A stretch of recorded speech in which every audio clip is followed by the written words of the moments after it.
for the Dodgers. That's always worth watching, as the Pirates try to even the series. Yesterday counts as just one after the Dodgers bludgeoned the Pirates in the series opener. Matt Kemp 5 for 5 yesterday, 8 consecutive at bats with a hit, but that's in the past. It can all change here tonight and see what the Buccos can do with the bats. The RAV4 lineup for Clint Hurdle's Pirates this evening: Austin Meadows atop the order with Josh Harrison hitting second and Gregory Polanco hitting third, same as last night. Elias Diaz cleaning up for the second time now in his career. He's homered in 2 straight. Freese and Bell, and then Corey Dickerson hitting in 3-0-4. He had 3 hits yesterday. Mercer and Nova round out the Pirates order. Let's take a look and see what Kershaw has done to this point this year. 57 innings, opposition to batting average at 241, which is pretty darn good for most guys. Maybe not in his liking, but at 2.84 ERA, there is nothing wrong with that. They need to score him some runs, though. 1-4 record. He has not won in his last 6 outings. Yasmani Grandal does the catching tonight.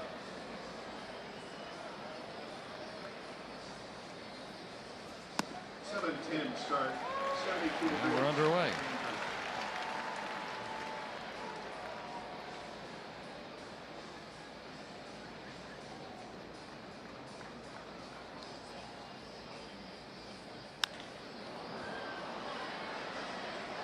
Hangs up there for Kemp. Gets us started right tonight. It's still a pretty good swing on that curveball. I like that.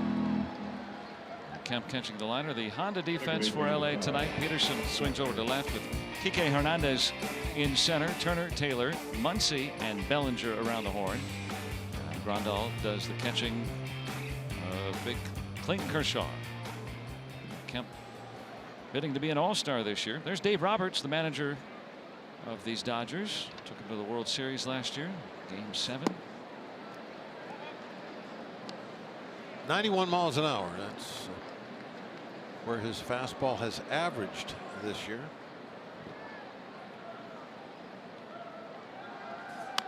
But as we've seen, the correlation between velocity and success, well, you can get away with more, but it doesn't necessarily mean you're successful. I think this year has been like that really more than any year that we've had for 2 or 3 seasons.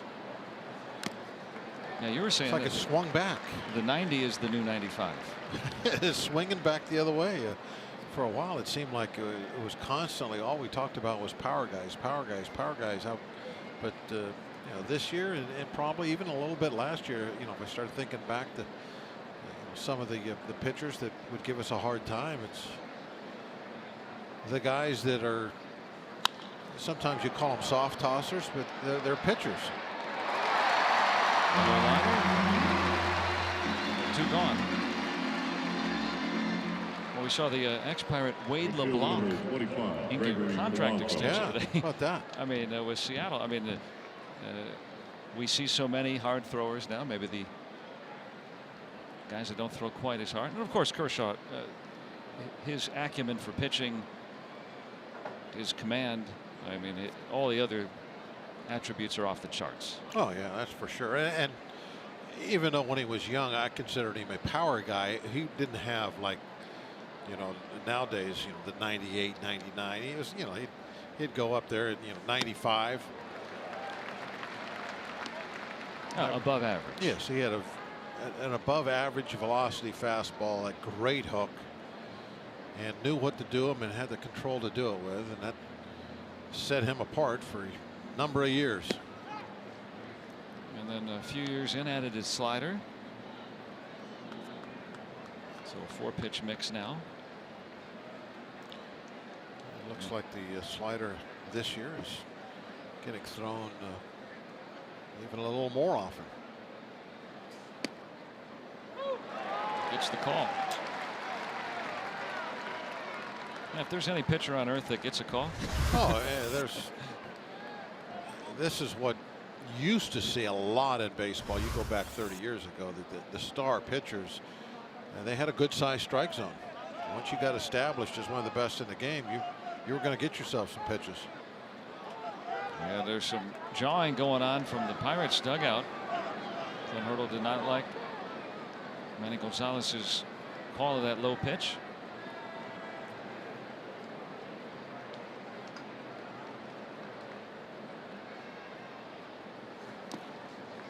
That's the pitch you can really see extremely well from the dugout, the low and high. You know, I mean, you're on that level. You can see right where it's crossing the knees. So you don't have to look at any video, nothing. You know if a pitch is low or high by just watching it cross home plate when you're looking from the dugout. In and out, you have really no idea. But up and down, you got as good a view as that as anybody, as good a view as the umpire, really. And that umpire tonight, Manny Gonzalez. Behind the plate, Jansen Visconti, Latrobe native, over at first. Call-up umpire Jeff Nelson's the crew chief there at second. Las Diaz at third. High into that Los Angeles sky.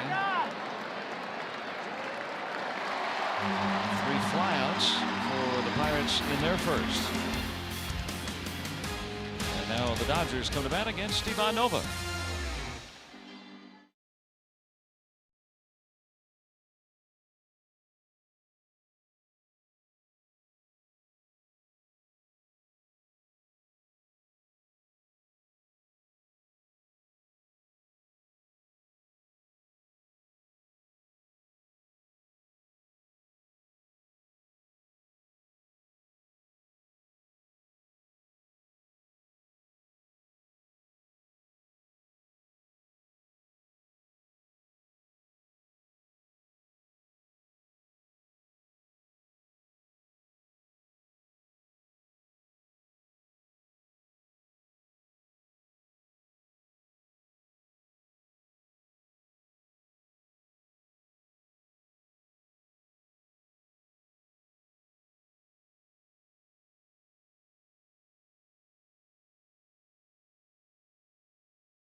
But there's Joe Musgrove in uniform tonight, placed on the DL just before the ball game today with a right index finger infection. And that's his pitching hand, so gonna miss a couple of starts. The Pirates are supposed to go tomorrow. For the Dodgers tonight, their lineup: Dave Roberts puts Jock Peterson in the leadoff spot. Max Muncy homered last night as well. Justin Turner hits third. Bellinger cleans up with Matt Kemp 8 for his last 8. Rondal and Taylor, Hernandez, and then Clayton Kershaw bats 9th for Los Angeles.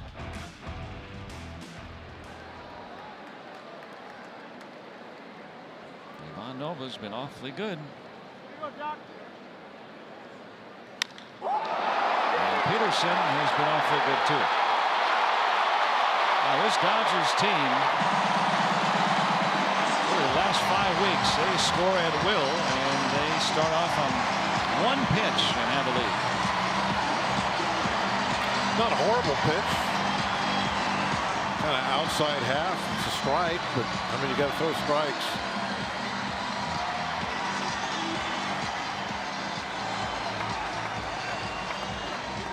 Wow. Not the feeling you want after getting drubbed last night.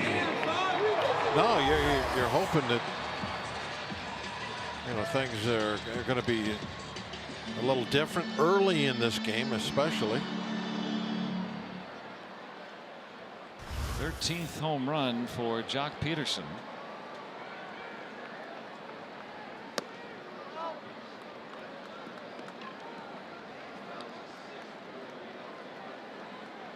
Nova's keeping that ERA going down coming into the start tonight. The way that he's pitched since coming off the disabled list. 4 starts since coming off the DL, and ERA under 2. So I mean, very effective. We'll take it on a Dodgers team that it's very hot right now. Yeah, very hot, and have been for weeks, really. Max Muncy, no exception. He homered yesterday. Nick Kingham can attest. That rough first inning, got knocked out before completing the 4th. And Muncy makes it 2-0. And the Pirates didn't wake up after that nightmarish night yesterday. A 3-0 pitch, you know, that's unlike Nova falling behind like that. He's such a strike thrower, but I don't know, he got gun shy maybe on that first home run, and so then he tried to be very careful with Muncy. Now it's 3-0 and throws one pretty much in the middle part of the plate. And Muncy hits it like he's Ike Davis.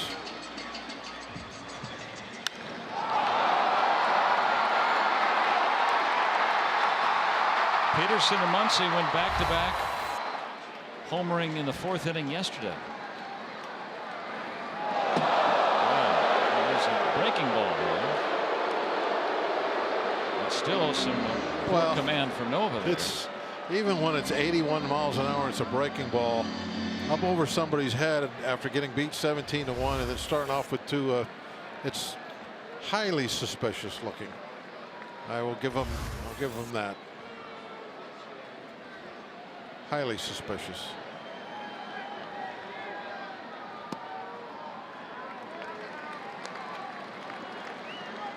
Well, it's only 2. Don't want to have things escalate. That was such a rough first inning last night for Nick Kingham with the 2 errors, the balk. Well, now another 3-0 count.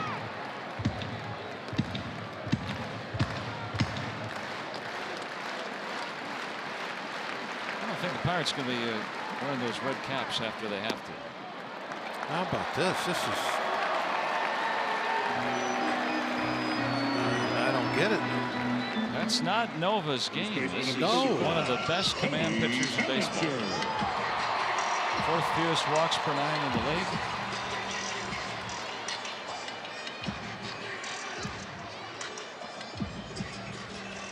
The only 2 strikes he's thrown have been thrown out or hit out of the ballpark.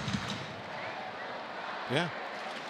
2 baseballs in the strike zone, and they've both gone over the fence. There's Cody Bellinger.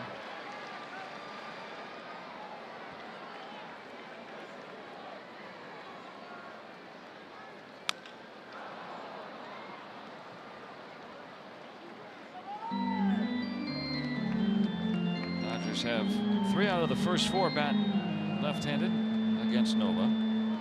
Also the switch hitting Grandal in their order.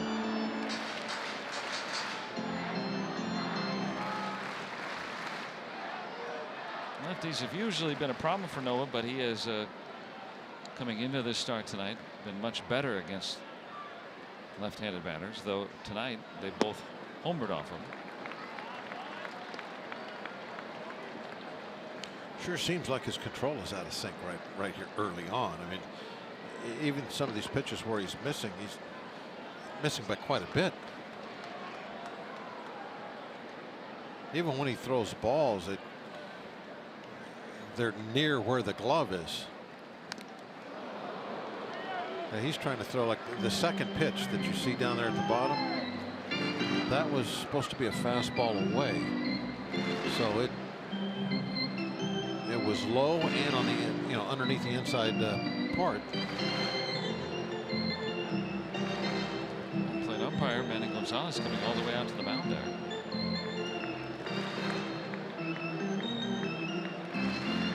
This gives Diaz a moment. Yep, chance to get some feeling back in that hand. Diaz making his 11th consecutive start behind the plate tonight.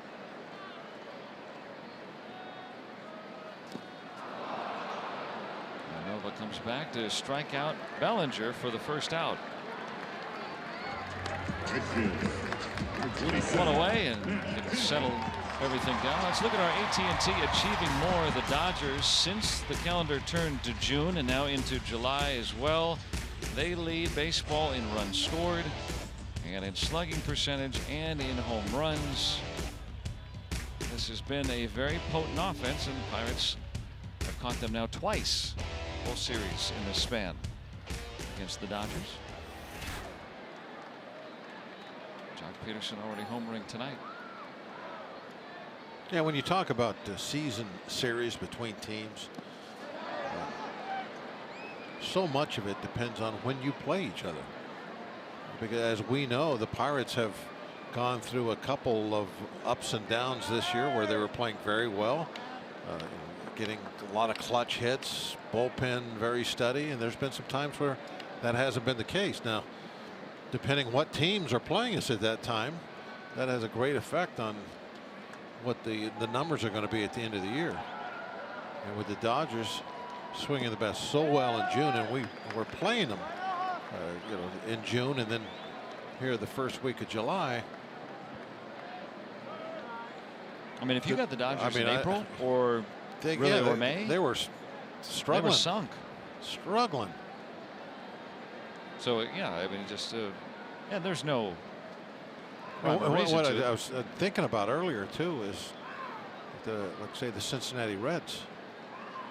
The Pirates have been fortunate to not get them in that midst of being absolutely red hot right now. Yeah, I mean, teams that were playing Cincinnati early on were just dominating them. And watching some of their scores over the last, especially 3 weeks or so, it's like, wow, they're playing a much better brand of baseball now. And Cincinnati is not an easy place to go right at this time. So that's what it's a lot about. Is everybody has to play everybody, but when are you picking those guys up? And nobody can predict anything about when a team's going to be hot or not. That's just all chance. It's a throw of the dice. Well, usually you would think it would even itself out over the course of 162. Yeah, over 6 months you would think so. Turner aboard after the walk.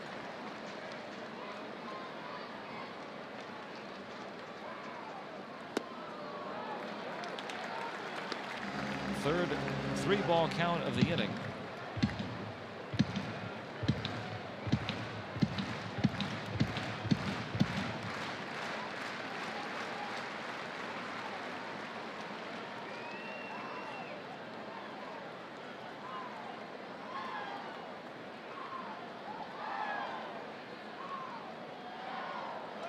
Turner is on the move, and he's out. They strike him out, throw him out, double play. Dodgers get 2, and we go to the second, still 2-0 LA.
innings of the inning, striking out Kemp, ending that 8 hits in a row streak.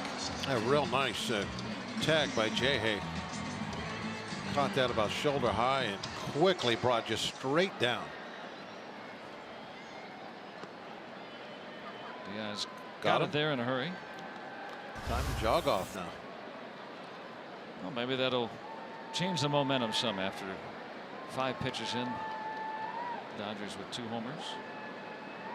Diaz has homered in each of the last 2 games, accounting for the lone tally last night. Now a career high was 7 home runs, and that, I mean, a professional career high. Never in the minors. Never has he had 7 home runs in any of his seasons until now. Just what, 120 some at bats this year. That's an impressive stat line when you think about you don't have those consistent at bats where you get in a groove for a while and really make a nice long run. Before Francisco got hurt, I mean, he's just kind of playing here and there, but still every time he got a shot, got in there, got for a game. I mean, he did well with the bat.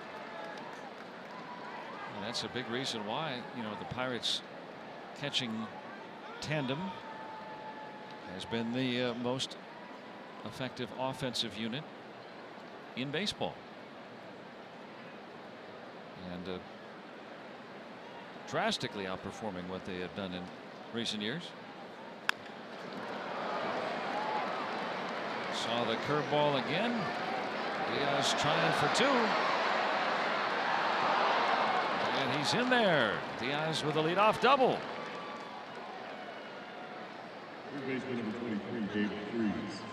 That first curveball fooled him, but doubled up on it. Yeah, he left it up a little. They could get to it. That first one down in the dirt. I really like the fact that he went to right center with the curveball, didn't try to pull it, so he's not out in front. A little bit of a 2-strike approach. Nice hustle. Last night we were talking about the catching and their numbers, and if you multiply by 2, since we're at the halfway point, put those numbers together, you got Johnny Bench in a good year. I mean, that's being serious. Yeah, I mean, if you think about it, I mean, 15 homers, 56 RBIs for the catchers. So let's go 30 and 112. 30 and 100. I mean, that's Johnny Bench in a good year, real good year. Best OPS in baseball out of the 30 teams. David Freese gets the start at 3rd tonight. Freese started yesterday at first base. And he's been in there against lefties a lot, which a couple of years ago, boy, he was one of the better hitters against lefties, but he has had a reverse split this year. It's so strange to see. He's been much better hitting right-handed pitching.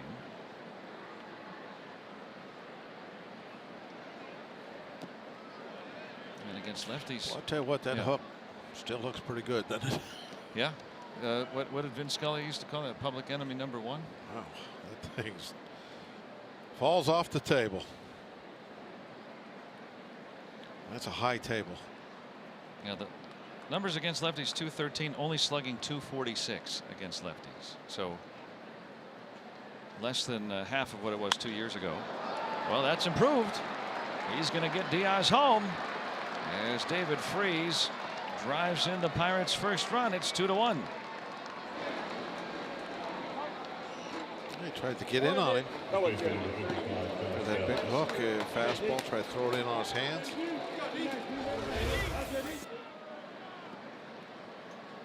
Quick enough to get out in front to where he could hit that ball on the head of the bat. Lead is cut in half. Well, this is very similar to last night. Hopefully that's all. Well, Diaz didn't need any help last night. He cut it in half himself with a home run. Yeah, about this time the score was 2-1. I hope that is the last of the similarities. So Diaz in after his leadoff double.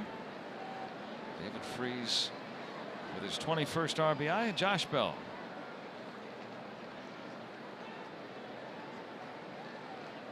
He's been swinging a better bat.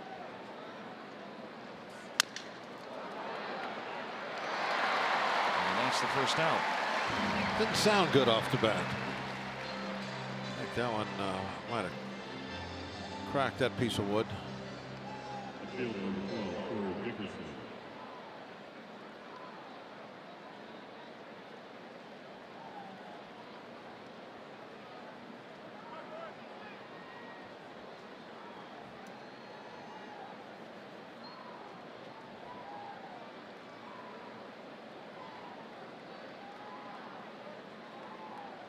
Corey Dickerson garnering 3 hits last night.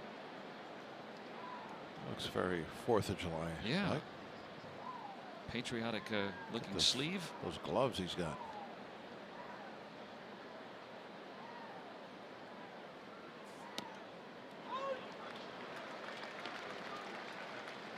So Dickerson last night, all 3 of those hits with 2 strikes on him. He was kind of changing his approach with 2 strikes, kind of what we've seen throughout the year. But he's tried to, in recent days, try to be more aggressive early in the count. So now kind of going back to original Corey Dickerson early and trying to get back that way again, which is probably going to take a little adjustment, right? That he's been hitting one way all this year. Well, he's got to pick his spots to against Kershaw. I would say go with that 2-strike approach right from when you step in the box. They later on bring a right-hander in, then you can get back down the end of the bat, take a couple of swings at driving a ball out of here. I said last night we were talking about this. That's why they call it a 2-strike approach. You're supposed to use that when you get 2 strikes. Till you get there, try to do some damage, punish that baseball a little bit, and then you go into that and just try to stay inside the baseball, concentrate on the half of the baseball as you're looking at it, on that half of the baseball that's next to you. That's where you want to hit,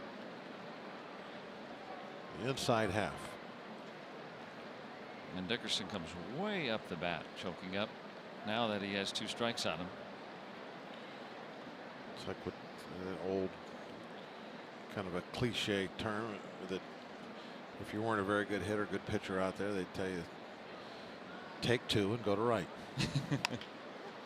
Whoa! Ends up going right to the bag. Kershaw almost messed that one up. Inning-ending double play, tailor-made.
On Twitter Tuesday, and he was asked by Megan, what is your favorite ballpark other than PNC? Tough question, but I really like LA. I mean, the fans is good. I like Chicago Cubs too. It's couple places they will play. We say this is big league. Yeah, certainly a change of pace for Elias Diaz, first full season as a big leaguer, and pretty full house tonight, Joe, when you look at Dodger Stadium, and fireworks going off after the game as well to boot. Well, thanks, Robbie, and great to see Elias Diaz. Obviously, you know, Spanish is his first language. Doing it. Oh, yeah. First full year in the major leagues to do Twitter Tuesday, so you can answer your questions. I was talking yesterday about how I should be pretty routine about how this place can be a little intimidating to younger players, and I think that's kind of what he was touching on there, like here, Wrigley Field, Chicago. You know, obviously, if you kind of look around baseball, places like Fenway. You go to New York and you're playing the Yankees. I mean, there's certain places where those younger players look around and saying, yeah, this is the big leagues. And ballparks like that with history and tradition, and they become icons of baseball.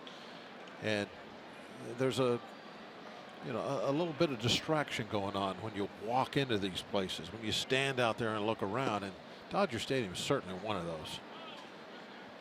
You know, you like a young center fielder like Meadows, you know, his view looking into this big horseshoe.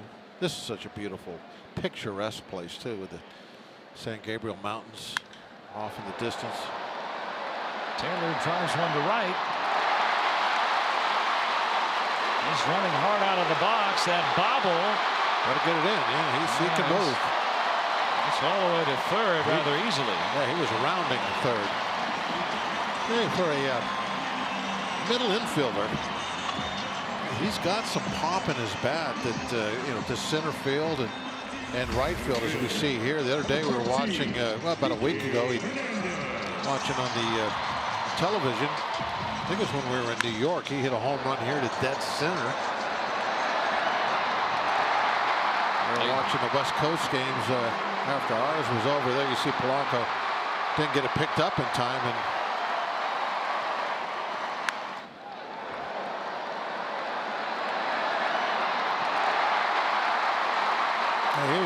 he knew it wasn't a home run. He was running hard right out of the box, and if that ball doesn't gets bobbled just one more time, it gets dropped, he's going to score on that.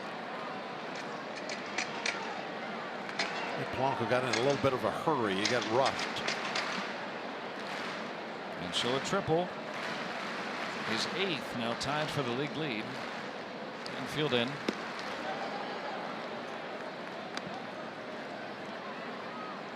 Kike Hernandez.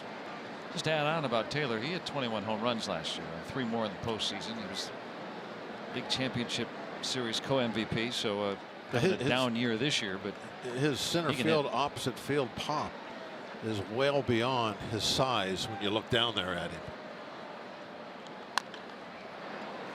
I have a tendency, I don't know why, it shouldn't be like that, because there's so many examples that you shouldn't think this way, but maybe it was because I played in an era where a lot of shortstops were, you know, banjo hitting, defensive first type guys. But you see a shortstop, and a lot of times they're not quite as big as the other guys out there. And I still get surprised when I see that guy drive a ball to the opposite field against the wall.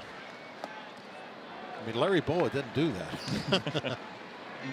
Yeah, it's different. You know, what about Pee Wee Reese? I doubt if he did that very often. You know, you look back at, you know, middle infielders, Maz, or, you know, whoever. I mean, Kike Hernandez, 5'11". He's already got 14 home runs, for instance. And in this ballpark where the ball doesn't usually carry well at night. It has since we've been here so far. It did yesterday, carried extremely well. Now, it hadn't gotten dark yet, but looks like it's carrying tonight too. So. This is not your father's Dodgers. Maybe it's the heat that we've been having while we've been here. It's been pretty warm.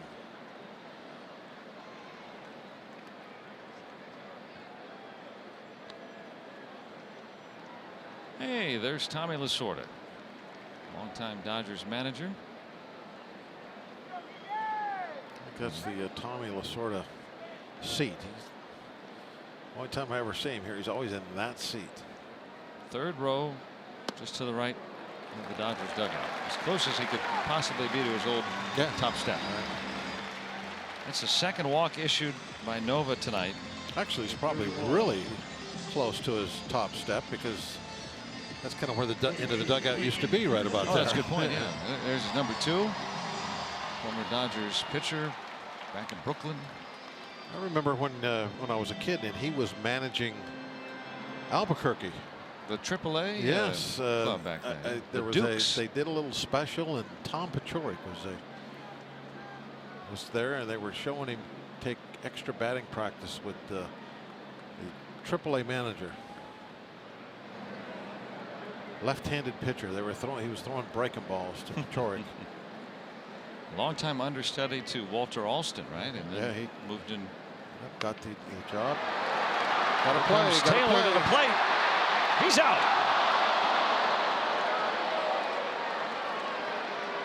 A really nice job for Nova, who hasn't been, since he's been a Pirate, has not been known for his defense. That was nice. Glove to glove, came off the mound very quickly. Only chance to get that runner at the plate was to go glove to glove like he did. Little shovel toss when it was still extremely close. Oh, nice tag too by Diaz. Right on the hand. Yeah, great job really by both guys. And you look down there. Well, you love that shot from over the top, don't you? You look down and you can see how difficult it was for Diaz to still get that out. See the remnants of the slide. That saves a run. 1-2 put out. Fielder's choice for Kershaw. Now Peterson. If Kershaw would have got that anywhere else, that bunt, there would have been no stopping the run. If he puts it up third just a little bit, or up first just a little bit, there's no way Nova could have done that. Hernandez now at second, ahead of Kershaw.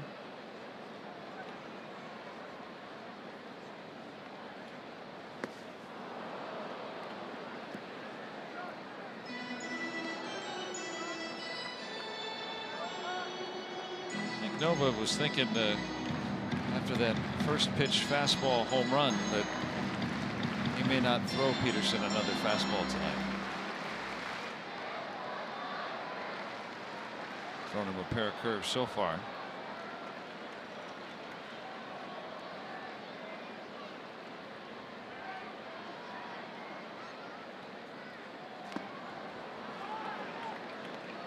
Yeah, why throw him a fastball? Throw him another one. Anywhere near the plate. Yeah.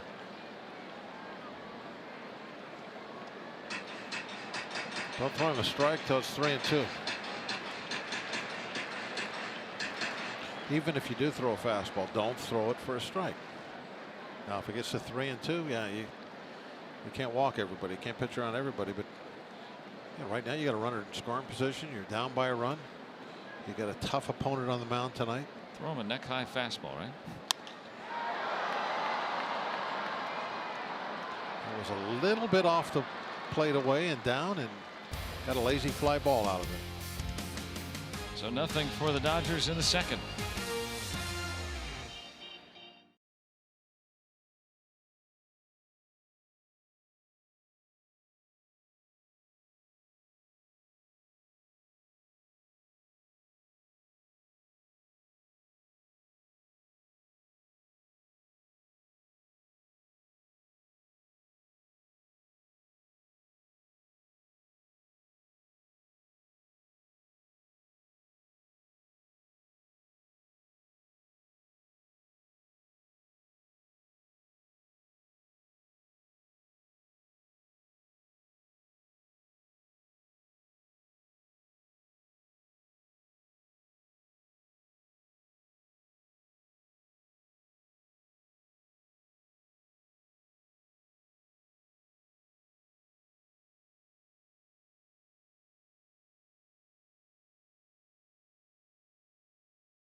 is brought to you by T-Mobile.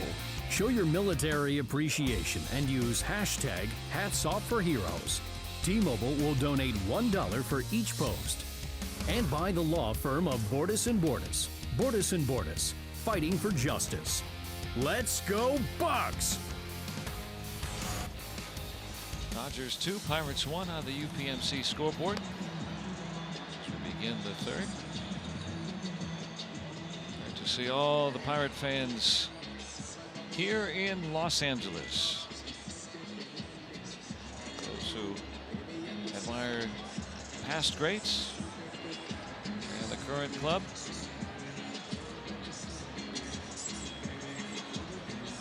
A lot of people maybe making their way out here to start a career in Hollywood. Yeah. Future movie stars. Writers, right? Behind technicians. Weather seekers. We're seeing a lot of Pirate fans here in LA tonight, but San Diego was off the chart, really, wasn't it? Yeah, I mean, I'm guessing the military contingent there, right? Everywhere. A lot of folks in the U.S. military and maybe relocating there either permanently or temporarily. Always impress. Always come out and represent the black and gold. Always see it. Jordy Mercer starts the third.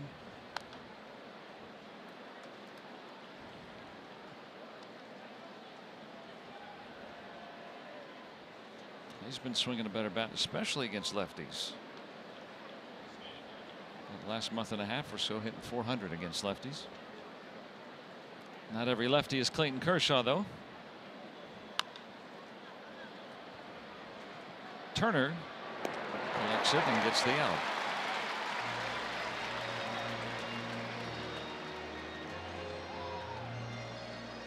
Coming up on Saturday, the Pirates back home will be hosting the Phillies at 4:05, and the Pirates giving away a Pirates fedora to the first 20,000 fans. That's courtesy of PNC Bank. There'll be a doo-wop and a car show at the Jim Beam block party before the game out on Federal Street, and alumni autographs from Teak, Kent to Colby. Get your tickets. Go to Pirates.com. Pirates conclude this 10-day, 9-game road trip tomorrow evening on Independence Day. Pirates haven't been out west on Independence Day in quite a while, but they still celebrate it out here, so we'll have some fun.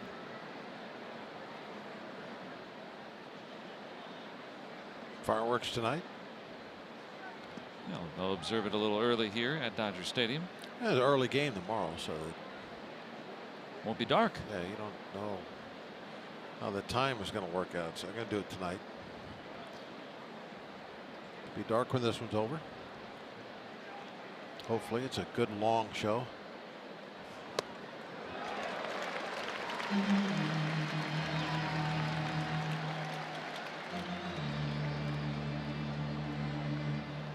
Hey, there on the left, Joe Manganiello. He's got his 412 on. I love that. An actor from Pittsburgh, of course.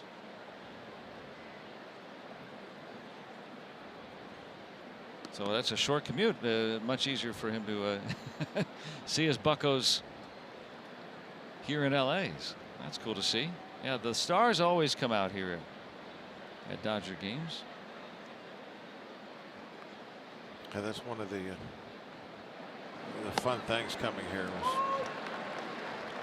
is toward the end of batting practice, folks are really starting to come in. There's always be movie stars, TV stars always on the field, really, in front of the Dodger dugout. It's one of the things we're showing Tommy Lasorda earlier. He was the master of entertaining the Hollywood elite.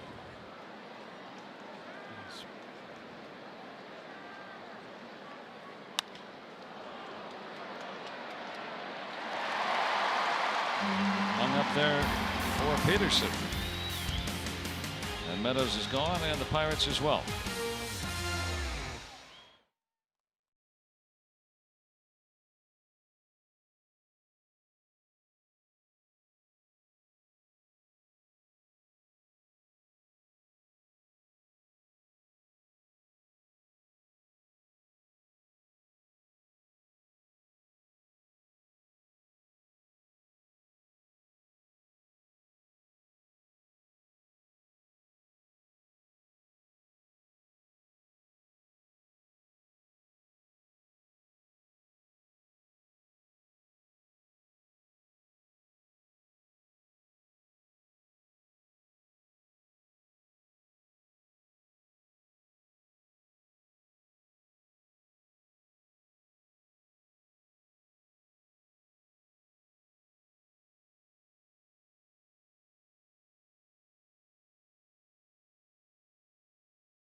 The Dodgers have the lead on the UPMC scoreboard.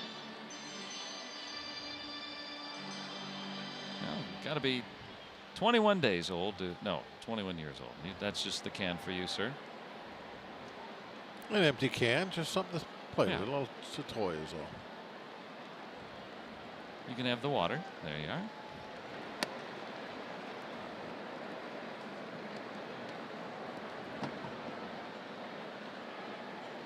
Muncy greeted Nova with his team-leading 19th home run.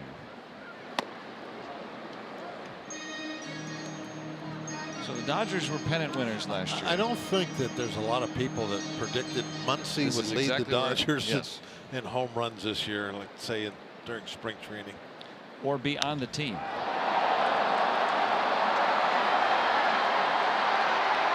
There's number 20. Who is Max Muncy? He's letting everybody know. Well, when he got to PNC Park, that was my exact question. I had no idea. But, I know who he is now. He's had 13 home runs since the beginning of June. That's his 20th. He's homered twice tonight. He homered yesterday. The A's released him before spring training ended last year, and the Dodgers never brought him up to the big leagues last year.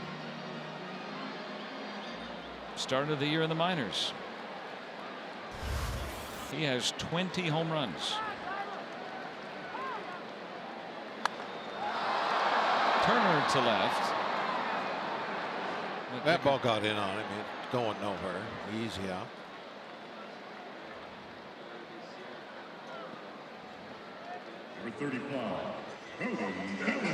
Muncy didn't know if this was going to get out.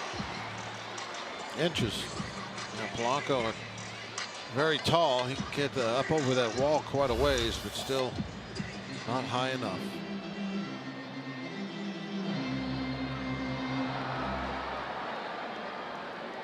Fans can't mess with the home run balls here. They designed it so the stands are quite a ways back from that home run wall. You could see it when it got over Polanco's glove and went down underneath.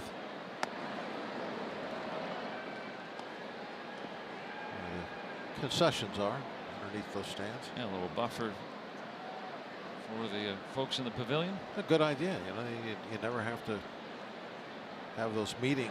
Did a fan touch it or not? They can't reach over there.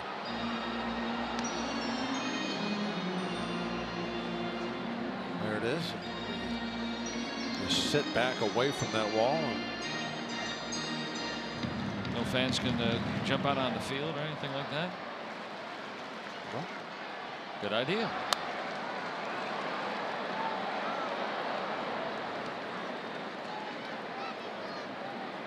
Now, in the regular seating bowl, of course, they're right up against the wall. They've raised that fence up quite a bit. It used to not nearly be that tall back in the old days before they redid everything. Just a foul ball. Good job by Nova, picking that ball up after it rolled. If it hits a little, spot in the dirt where somebody's cleated, made a little hump or something, that ball could roll back in fair territory and go for a base hit. The second it goes foul, you got to touch it. You got to pick it up. You can't just let it roll along the chalk line in foul territory.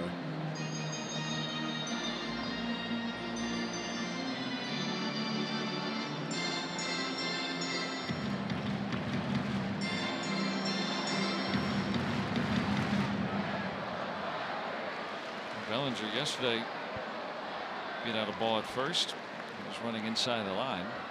The time didn't matter. This time it will. He ran inside the line again.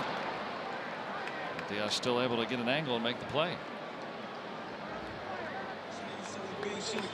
Supposed to run on the right. Yeah, if this ball hits him in the shoulder or something like that, you're going to get a call. I mean, he's way in fair territory. That's highly illegal. That second line in foul ground, that's the 45-foot running lane, and that's where the from that line, from that line where that line starts, from that point on, you have to be in foul territory. You cannot be running down there in fair territory. So as to give the fielder a throwing lane to the base. Yep. And Bellinger, he's just running right down the grass. That happened last night, and as long as it doesn't interfere with the throw, they're not ever going to say anything. But if it does, you got a problem. After Muncy's home run, Nova retires the side, but the Dodgers add on. It is 3-1 here through 3.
And Robbie in just a bit. Clayton Kershaw back out here to face the Pirates in the 4th. And keep the pressure on. See if we can get that run back. And that's one thing that couldn't do last night. We were giving up a lot of runs, but we weren't scoring anything either. There was no no hint of a comeback. You know, when it was like, you know, 6-1, 7-1. It might have been able to change things around if there was, you know, we would have put up a crooked number in one of those innings before they got up into the stratosphere. That was one of those rare games where one team beats up on the other by a large margin. Pirates have only counted for one game. Yeah, I mean, that's the thing to keep in mind. There have only been 2 more lopsided defeats in the last 60 years in Pirates games. But like you said, it counts as 1 and you move forward. That's it. You know, when it was 17-1, you're thinking, well, in a few hours it'll be 0-0. So you said that last night, and you put it that way, and you go, well, nature of the okay. game. Yeah. Just, that's how baseball is. And even though the Pirates draw Kershaw tonight, Kershaw is going to be somewhat limited. This is his 3rd start since coming off the DL for a 2nd time. And Dave Roberts penciling him in for, about 6 innings or 90 pitches. He's going to deliver his 40th here in the 4th. 90 down the middle, about belt high, but getting a swing and miss from a hot hitter.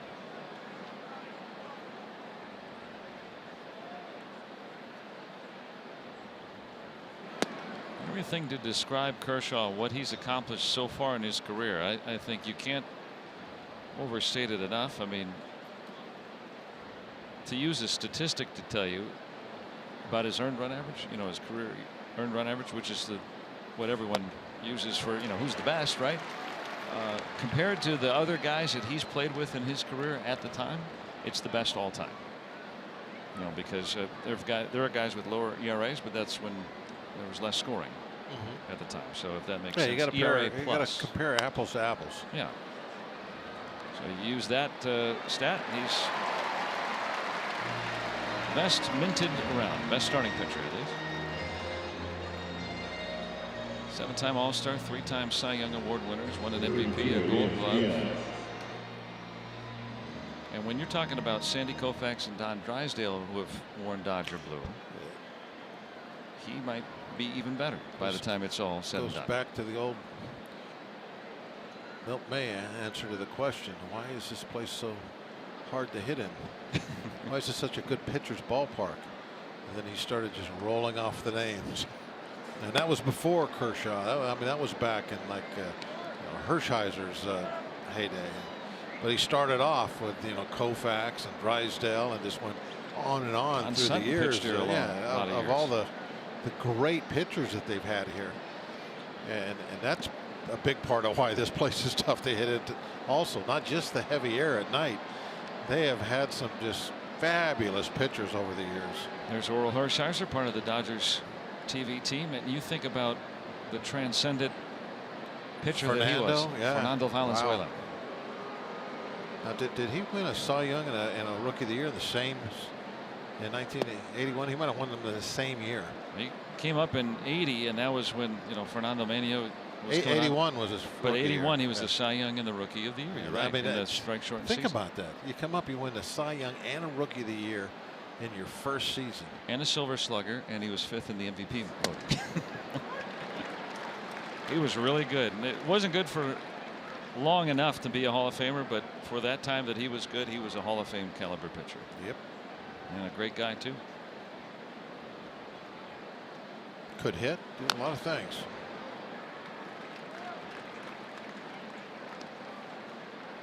So when you go back to talking about when you enter this ballpark, it's not necessarily just the 4 decks or a lot of people or how they're close to you. It's the names you also. faced. Hey, walk through any of these hallways back here. The pictures they have on the wall. So those are all, pretty impressive. Also, look at this place. Cavernous. It is intimidating. Fair ball. Diaz is not intimidated at this place. Diaz is going to have another extra base hit. His 2nd double tonight. And the cleanup man doing just that. He's been cleaning up against these Dodgers. Homered yesterday. Looked like that fastball had a little cut action to it. It wasn't very fast at 89. The slow end of his velocity range. Yeah, But a little it something certainly to it. didn't have a Yeah. little cut. It would have probably been better off if it would not have had that cut. It would have got a little off to the end of the bat maybe for him, but came right in where Diaz wanted it. As he ripped it inside that bag. So Diaz's average back up to 308. Longtime Dodgers pitching coach Rick Honeycutt. Position to cut into that lead again. It's just same two guys that were able to put up the run in the second inning. There are the Pirates with hits tonight. Good recipe. Hit a double, and then bound a single to the outfield. And with 2 outs, Diaz, even with some limited speed, trying to move on contact. Tried to jam freeze with a fastball in right after a big curveball. And that's what he lined over Taylor's head into left field, was that fastball in. David's come up with some big hits here on this trip. See if they try it again and get inside on him. I think there was nobody out though last at bat, Yes. so it was a different situation. As you're pitching to him, you're thinking more about making him try and pull the ball. You didn't want him to hit it the other way and move that runner to third. Now with 2 outs, a different job at hand for Kershaw. How do you pitch differently with 2 outs here? You just Well, limiting a hit, period? you're not worried about him hitting a ball to the right side.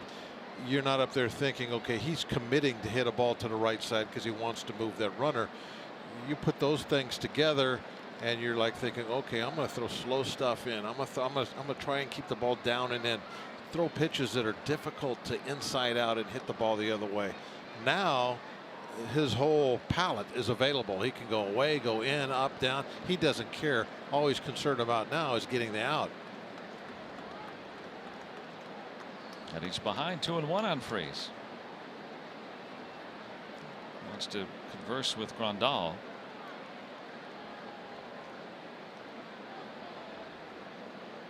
Maybe a different set of signs with the runner at second, or just talking strategy here? I just think that he was having to shake off a couple of times, and Kershaw, I'm sure, has something really in mind he wants to throw. He's remembering that last at bat when he got the RBI single also.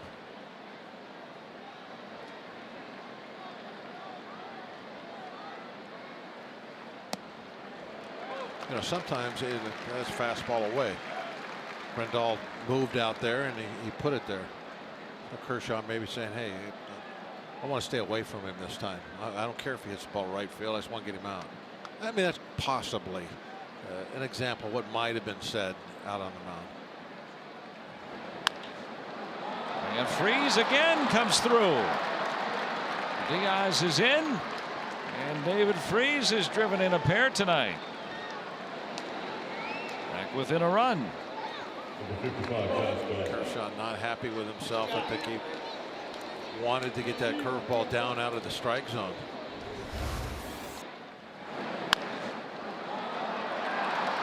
Did not want to throw it for a strike there, I'm sure. You know, this is not just a seeing eye ground ball either. That was hit sharply.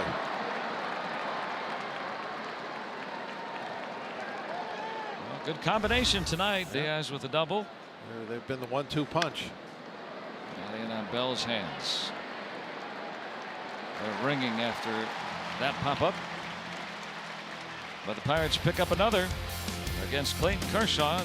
Bucks down 3-2.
It's time for the Toyota all-wheel drive RAV4 inning.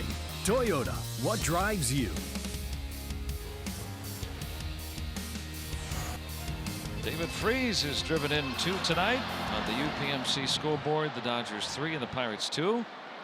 Bringing in Elias Diaz both times after his pair of doubles.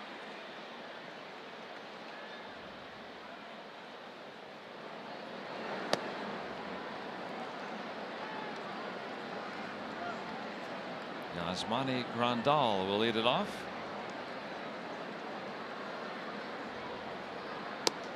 Ivan Nova has given up 3 solo home runs tonight. For the 5th time in his career, 3 or more home runs.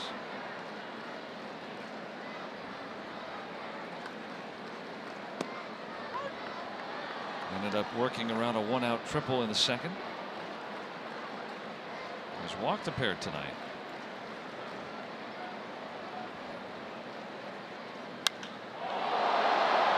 High in the air to right center. And carrying over the wall and on top of it. Grandal heading to third. He's safe.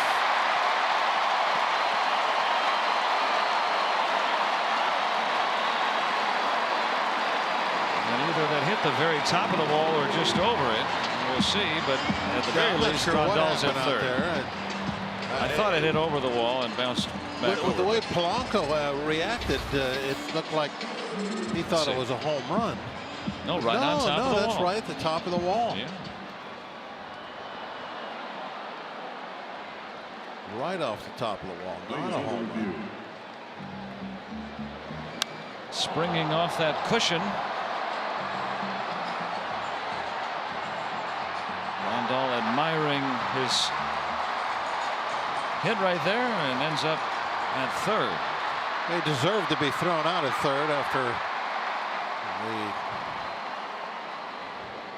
slow run out toward the first base. Polanco might have had a little difficulty seeing that. Peterson a few moments ago was also out in left field. I think his was light. I think this ball hit very, very high. I think it was the sky. You know how it is right now, where it's not light, but it's not dark. It actually is a little lighter than it looks right there. And that's the kind of sky you lose sight of that baseball in. Infield halfway. And another 10-15 minutes, that sky will just be black, and a ball like that will be very easy to track. Taylor has also tripled tonight. To right field. Same spot. He drove the ball over Polanco's head. Nova was able to work around a 1-out triple, but a leadoff triple very difficult. Here in this 1-run game in the 4th.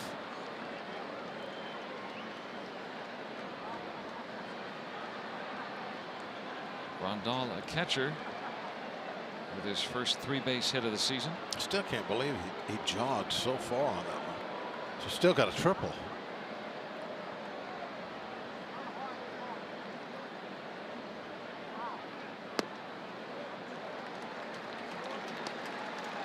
That's at least the third 3-0 count from Nova. There was a stretch he would go, Nova would go a month, a couple of months, without going 3-0 on anybody. But, he has had more balls than strikes tonight. Issues with control.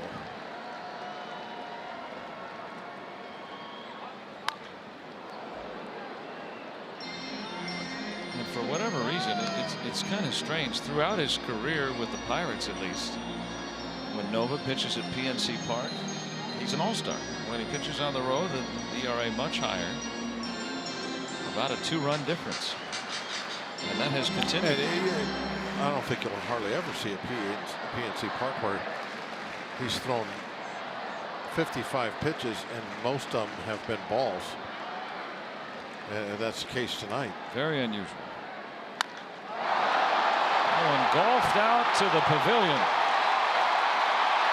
Chris Taylor with a 2-run homer, and Nova has allowed 4 home runs tonight. But yeah, the Dodgers last 2 nights just an unbelievable display of hitting. It's just they are just teeing off 2 nights in a row. Now they haven't put up the run totals, but 4 home runs, 2 triples. And it's not just here tonight, Bob. They've hit 16 homers in 38 innings against the Pirates this season. Oh yeah, they did the same It's thing incredible. at PNC Park. Remember Bellinger came into PNC Park, wasn't hitting much at all, and he took off. Now since then he's cooled off again. Now it's nowhere in this lineup to where there's any rust at this point. Now Clint Hurdle talking about that today, where 1 through 8, anybody's capable of leaving the yard, or just hitting a line drive somewhere. I mean, just a good hitter. only the 2nd time in Nova's career he's allowed 4 home runs. The other was back in April of 14 when he was with the Yankees. Well, just as the Pirates made it a 1-run game, the Dodgers extend the margin again here, back up 3.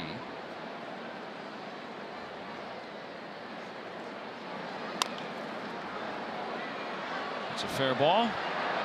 It's a nice play to throw out Hernandez. That was a tough throw to be that accurate with. Gold Glove finalist last year. Running away from his target, and he puts that right there, right over the top of the bag, about shoulder high. He's off balance too, because he's got that pocket flapping out behind him. That's got to unbalance him a little bit. He played first base last night. Good defender. Good corner man. Yeah. The hot corner. Watch the pocket. Flapping.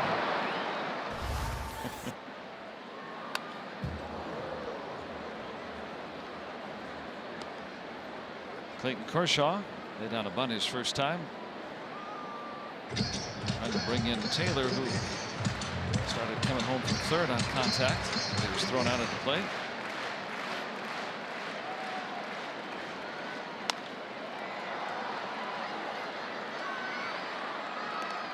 And the 2nd out.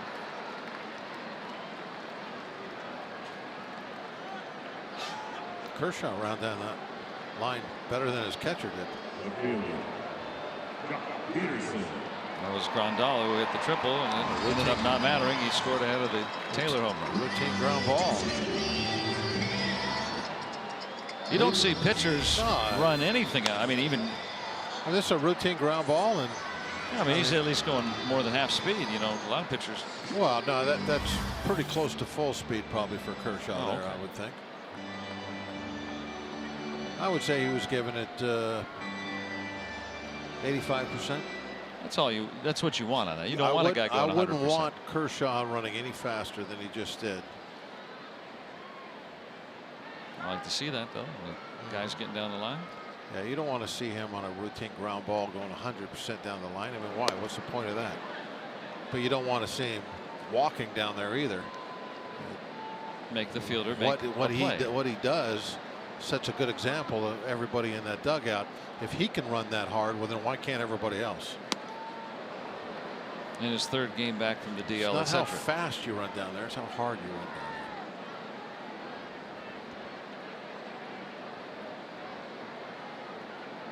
there. Example of how to be a professional.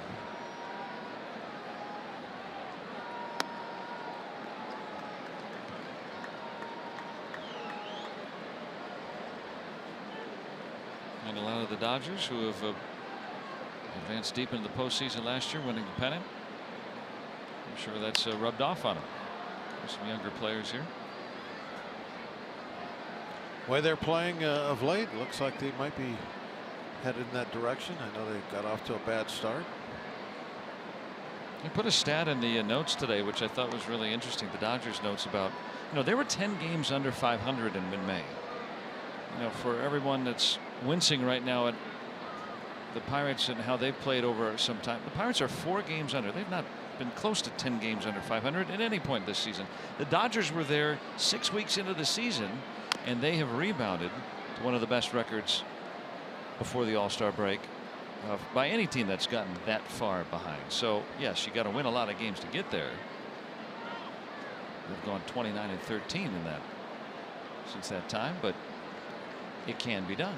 But you got to have the guys to do it, and you have to also play your best baseball all at once. And like we were saying earlier, maybe find some foes that aren't playing their best baseball at that time.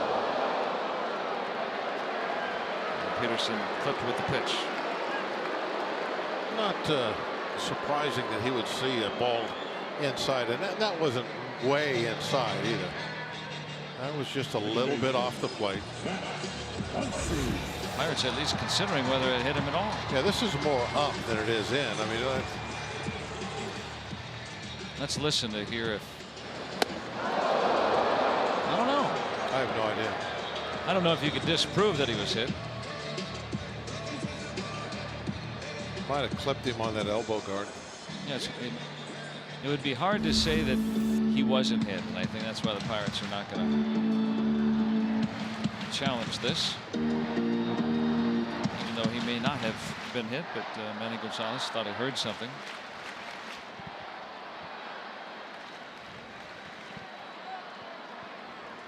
So the inning continues for Max Muncy, who has homered twice.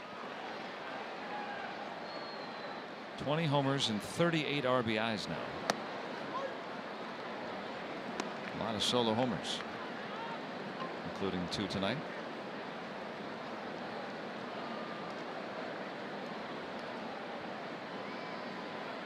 He's the Dodgers version of Eric Thames from last year with Milwaukee.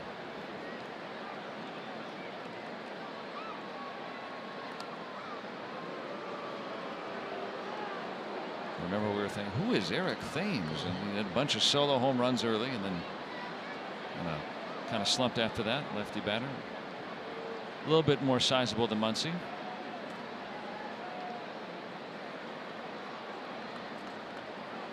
And both could pack a wallop.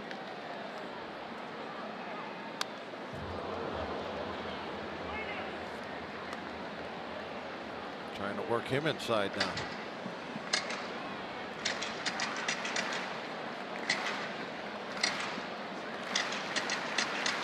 As a pitcher, when you had faced a hitter a 3rd time and he's hit 2 home runs off you, what are you thinking about? Yeah, normally I wasn't in the game by then.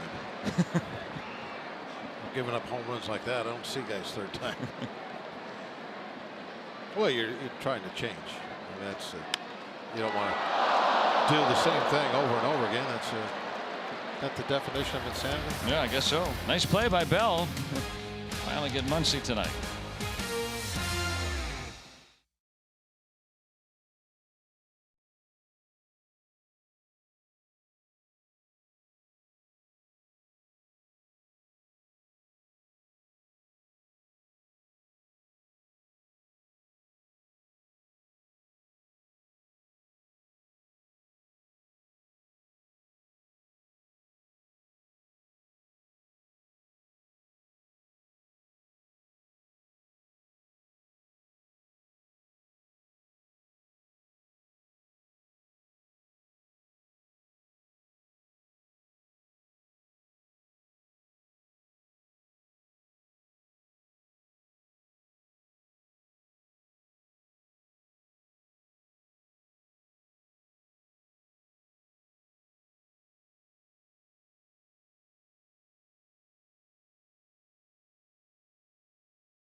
All right, Joe, here we are with Joe Manganiello.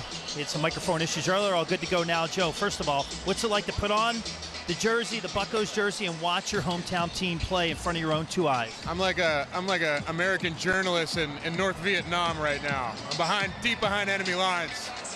But I don't care, man. I blaze my Pittsburgh colors no matter where I go, so I don't care. So how do you explain the pride you have with your Pittsburgh teams? I know you're a Steelers fan. I know you're a Pirates fan. How does that never leave your blood, even though you've been gone for 18 years living in L.A.? Listen, I was also there opening day for the Mr. Rogers documentary. It's like Pittsburgh's just in your blood, man. It's like it's like a religion. So let's catch us up on what you're up to. What do you got going on these days? You have a film about baseball coming out, is that right? Tell us a little bit about it. It's called Stano. We're in post-production for it right now. And I play a guy who spends 18 years in prison after making a really bad mistake as a young kid, and he gets a second chance at his baseball career once he gets out of prison. So expect that sometime probably later this year.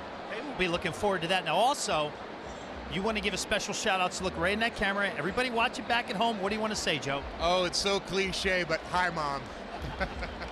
Keep generic. All right, what do you got? Give me your analysis of this series so far, the last two games. Obviously, we want to forget about last night, but tonight we got a close one. Oh, come on, man. My man Diaz just scored. We got to sign this guy up. That guy's the future. Like, let's get it going. Yeah, man, look, I think we can pull it out. Hitting pretty well. We're looking good. I mean, I thought coming into it we wouldn't do that well against Kershaw, but we're doing all right. We're hanging in there. Let's get this one. You heard it from Joe to Joe. Let's get this one. Thanks, Robbie, and thanks, Joe, for spending some time. And doesn't get a chance, I'm sure, to get out of here very often. So, sounds like a cool premise for a movie too. Very interesting. Yeah, to keep our eyes open for that one. Like it. Now the Stars out again here tonight. Sounds like he might be a Rookie of the Year. Ah. Off Kershaw's glove to Taylor. Same thing, 2 strikes. The last time Kershaw pulled the glove in enough. Ended up going as a double play to end the inning.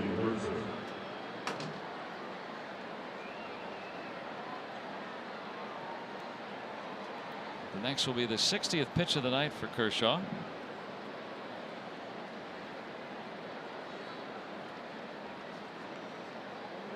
He's going to have a 90 pitch limit. Is that you were saying Yeah, earlier? Dave Roberts was saying, neighborhood? 6 innings or 90 pitches. So they might take him out after 6 if he doesn't get there anyway. I'm not sure. We know how those guidelines work. Sometimes they're looser than others. They're guidelines. Yeah. They're not hard and fast rules, just guidelines. The easy way to do it is just to score a bunch of runs off them and knock them out of the game. Yeah, then we don't have to worry about No guidelines. any pitch counts or any of that stuff. Just do it the old-fashioned way. That foul ball almost hit a beach ball on the fly. Only at Dodger Stadium, right? We haven't seen many beach balls last couple of nights. I think that might be the first one that I can recall that I've never really noticed. This place is legendary for the beach balls. Turner and Bellinger able to stay on the bag. Yeah, nice footwork by Bellinger going off the backside, shifting his feet. Made it look very smooth and easy. Fancy footwork. And make your plans to come on Sunday at PNC Park. The Pirates will host the Phillies at 1:35. There'll be a Pirates dartboard game for kids 14 and younger, presented by Mrs. T's Pierogies. Every Sunday, of course, has the #1 Cochran Family Fun Zone. Before the game out on Federal Street, the kids can run the bases on the field after the game, thanks to Rivendell. Go to pirates.com/kidsdays. We had kids take the field here before the game, Team 99.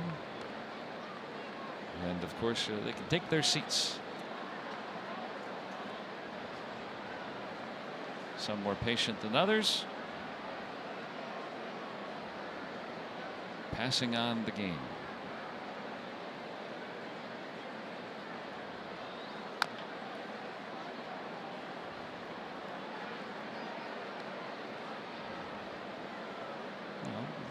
eat a carrot now at the ballpark these days. Well, how do you get your kids to eat carrots? I want to learn that trick. Raw carrots are good. I think they're really. He's not eating it. He's Nice just snack. chewing it. Give you good eyes. Be able to see that fastball. No carrots in Nova's diet today. Kershaw gets him to end the inning.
AT Sportsnet. You can help thousands of folks with disabilities play baseball through Miracle League.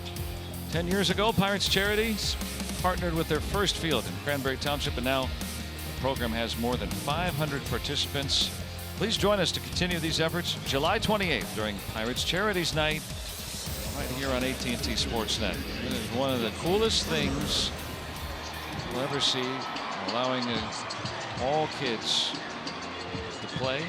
And fortunate to have a number of Miracle League fields in and around the area. That is one of the great things out there. July 28th, you're going to want to make your way to the TV set that night. Pirates Charities Night. Are you on with Always Greg a lot that of night, fun. or Steve, or do you know? My guess is I'll be on with Gregory. Well, that'll be great. Thanks for your work too to help raise money for Miracle League, and great stuff that you can bid on and take home.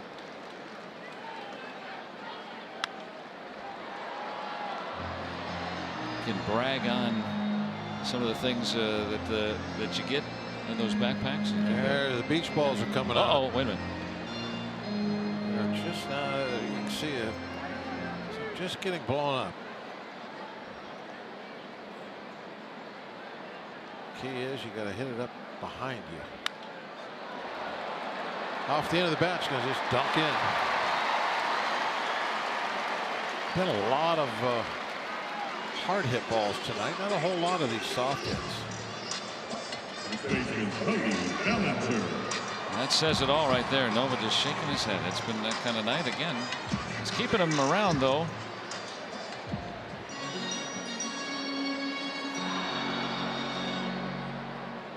Yeah, they got to get innings out of him.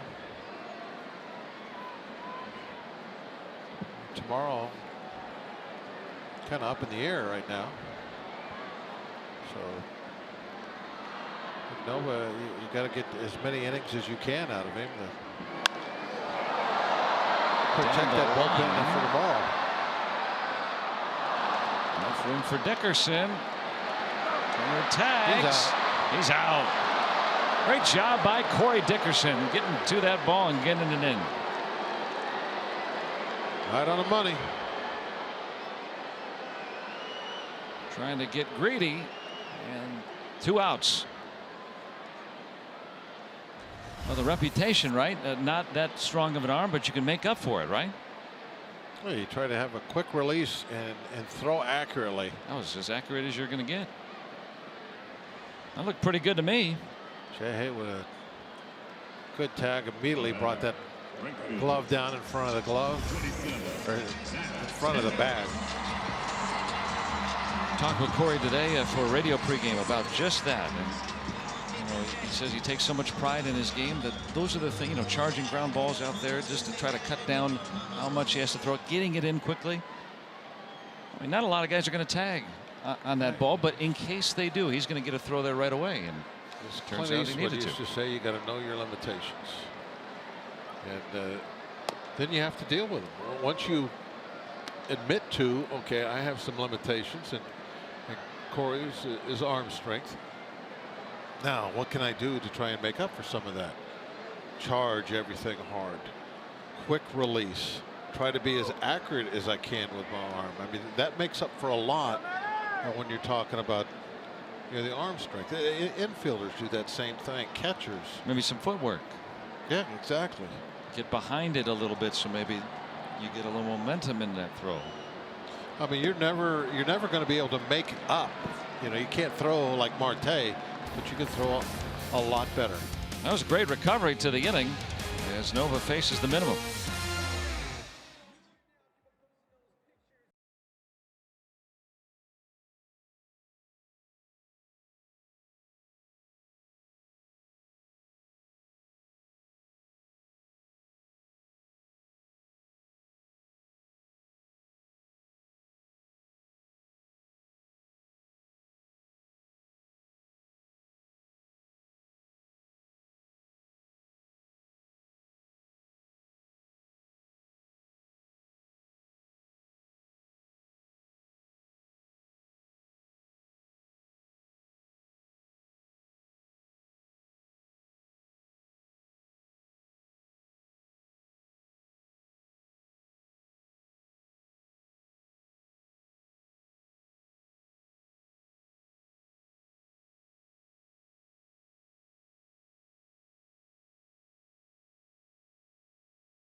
Ever at the very best prices.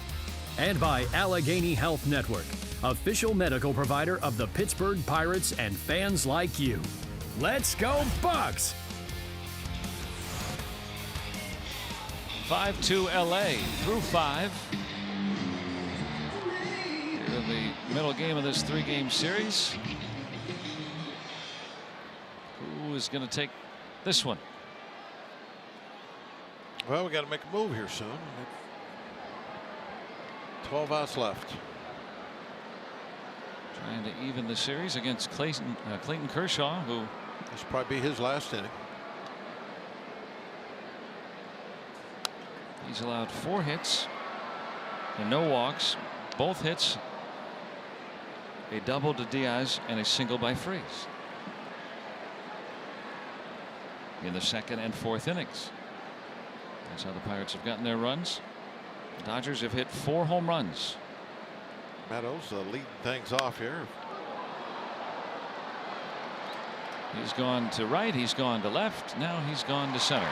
He is the leadoff hitter. So Diaz, who is nice and hot right now, might get somebody on. Being a cleanup man. Maybe he can do some damage with one swing. There he is, talking some things over with Nova. I mean, that's the thing with a catcher. You always have two things on your plate: the hitting and the defense. Working with your pitcher, trying to run prevention. That's a good way to put it. Yeah, and you know, for Diaz, he was talking about this year. You know, he wanted to be a catcher that can hit. Not that he was that poor. And high throw, and Harrison running hard beats it out. That'll be an error on Chris Taylor.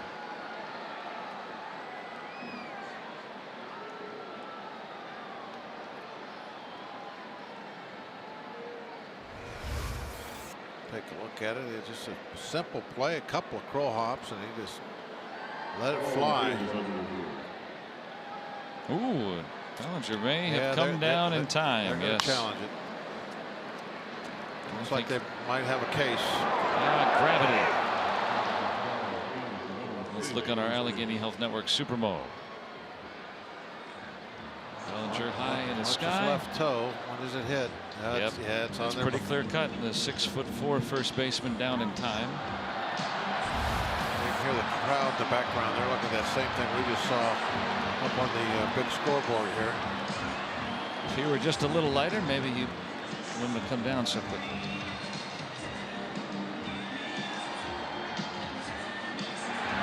Now the call is overturned. The Dodgers win the challenge. So erase the error from Taylor's ledger. And there are 2 outs.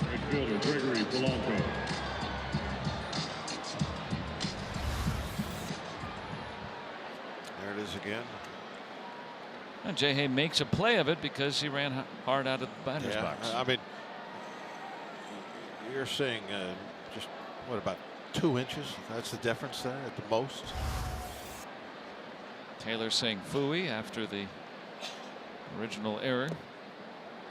Oh, he knew he had an easy out. I mean, there are errors, and then there's the kind of the silly ones, that unforced errors. This would have been one of those.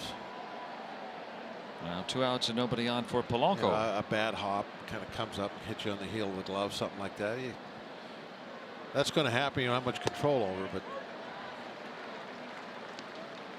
throwing an easy one away, that would have been a bad error. But instead, replay corrects the call. A very close play.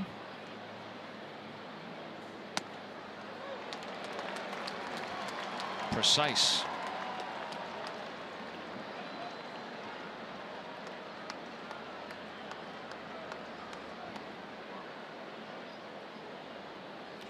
Setting up off the plate away. Well, that's the thing with Polanco. Last night, the Dodgers got him out 3 times inside. Teams have been pitching him away more often since he's moved off the plate. See which way they go with him this time. They'll go away again.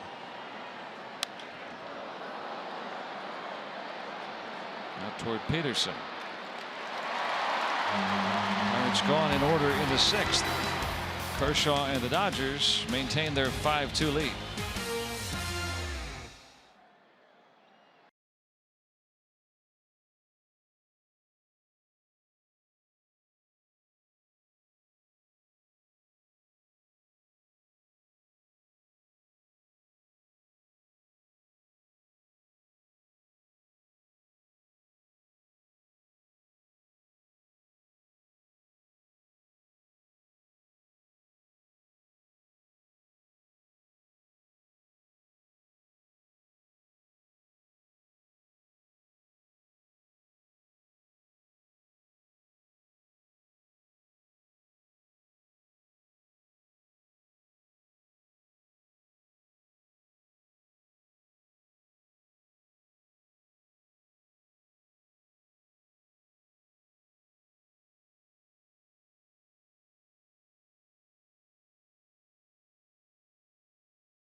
The score you're looking at, Elias Diaz, who was tonight's guest on Twitter Tuesday. He was asked by Elise, Diaz, where is your favorite place to eat in Pittsburgh? I love eating, so I got a couple. El Gaucho, I don't know if you been there. It's bueno.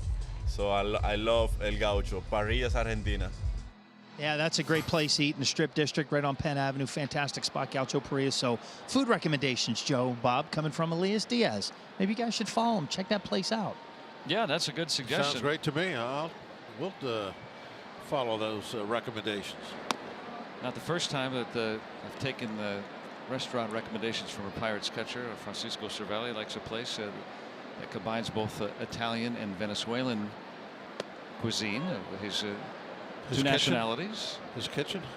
Well, yes, we went to his kitchen. Well, he gave me a recommendation. I took my wife there for our anniversary a couple years ago. So we'll have to listen to Elias, too. Catchers know Everything. where to go. Everything. Well, they know everything. There's nothing they don't. They are brilliant people. They help pitchers, help guys like us, too, find a good place to eat.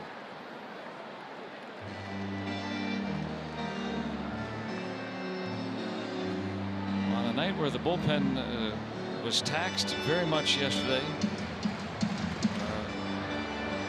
Ivan Nova, even though he has been at times hit pretty well, has hung in there, kept the Pirates around in this game. Rondon admiring this one too. This time he can try. That's the first Pirate pitcher ever to allow 5 home runs in a game. Wow, really? In the history of the Pirates. It's a tough night for Nova. Yeah. This is a tough night, but he's having to stay out there and give him innings.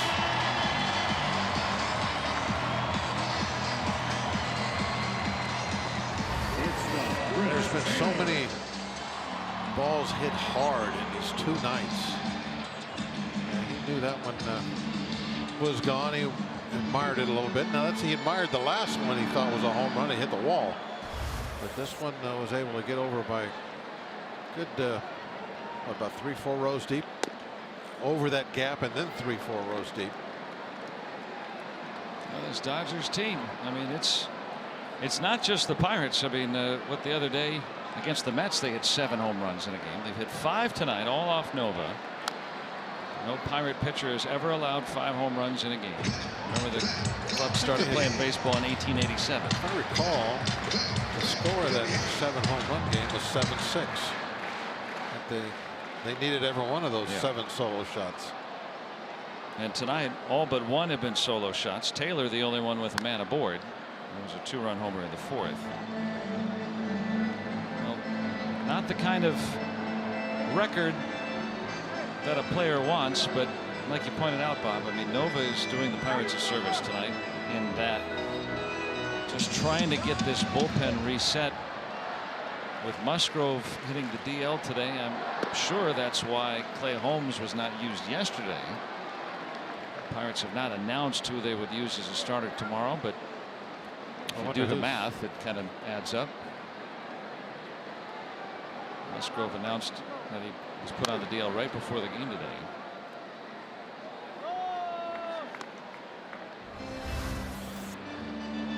And Clayton Kershaw, who has completed 6 innings. That was the original plan for him tonight, but 74 pitches. So, does he go another, or does he start the inning in his 3rd start off the DL? Dave Roberts, Rick Honeycutt, and Kershaw discussing that plan. Lined away from Meadows. And a double for Taylor. He is a single shy of the cycle tonight. Got the 3 toughest parts. I wonder. I know that they want Nova to try and eat up as many innings as he can, but I'm thinking he's got to be coming to the end of his rope. Yeah, now it's clear that he's getting hit pretty hard, and the game is still reachable. here in the 6th inning. Yeah, it's just a 4-run game.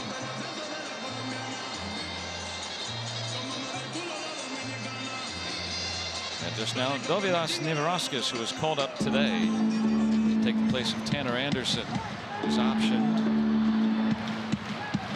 And that is going to be it. That was just a stall tactic going out to talk to Nova. Now Flynn has come out to make a double switch. We are going to get a new second baseman as Jay comes out of the game.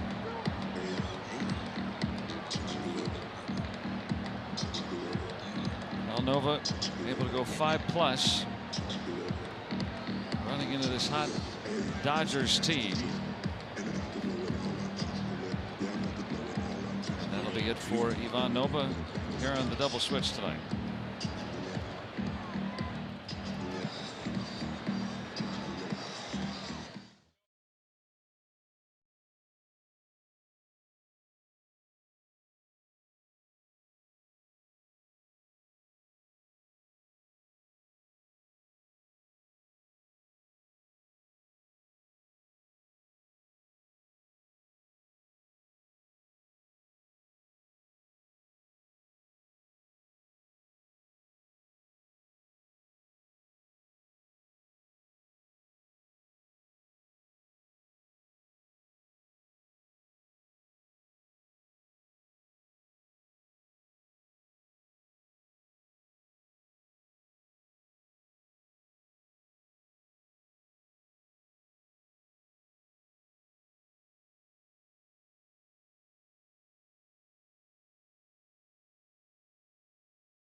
The Dodgers have hit 5 home runs tonight. Now a 4-run game in the 6th inning, and able for the Pirates to crawl back into this one. So Nova is gone, and Dovydas Neverauskas just called up from Indy today, wears his same colors. Well, he's had a little bit of a rough go at it this year, as you can see by those inflated numbers. The opponent batting average of .326. Hopefully he can improve on those, but tough to do against these Dodger hitters.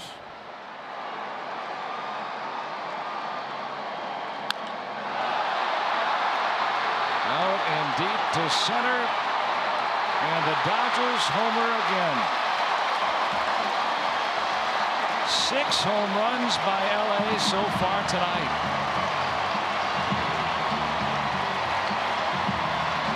I don't know if I've seen a team be this good offensively back-to-back nights. That's unbelievable. How many different hitters has it been tonight? 5 different home run hitters for the Dodgers out of their 6. How often do you see something like 5 different guys have hit home runs? And it's the 6th inning. It was a kind of a knee-high pitch, but it was right down the middle of the plate. Almost caught it.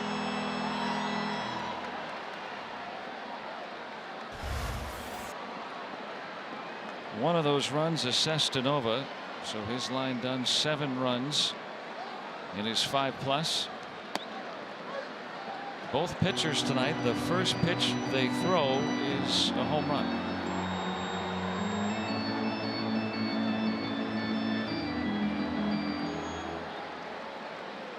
Fun times when you're hitting the ball like that. And now Chase Utley batting for Clayton Kershaw, so he will be done after 6 innings. At this point, with 6-dozen-run lead.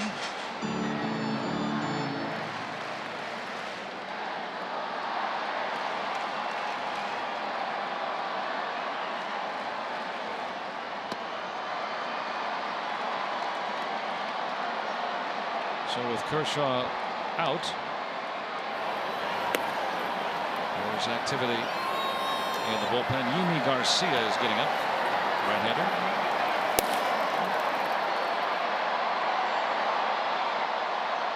You hit that right on, Joe. 6 innings no matter what for Kershaw.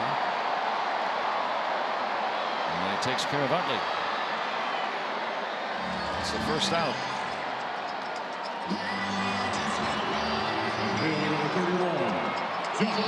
Garcia will come on next. Yeah, last night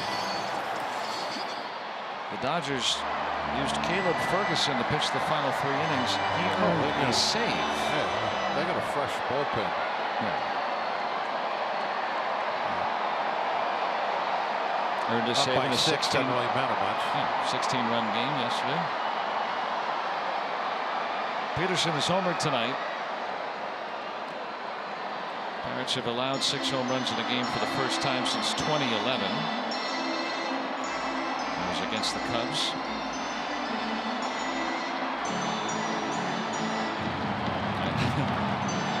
I missed that home run ball. Look at, he's not happy with himself. He had a good break on it, but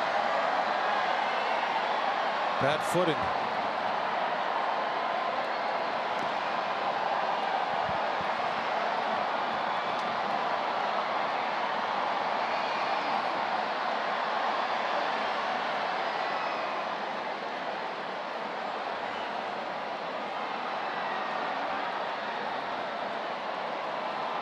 So Kershaw will be done after 6 innings tonight.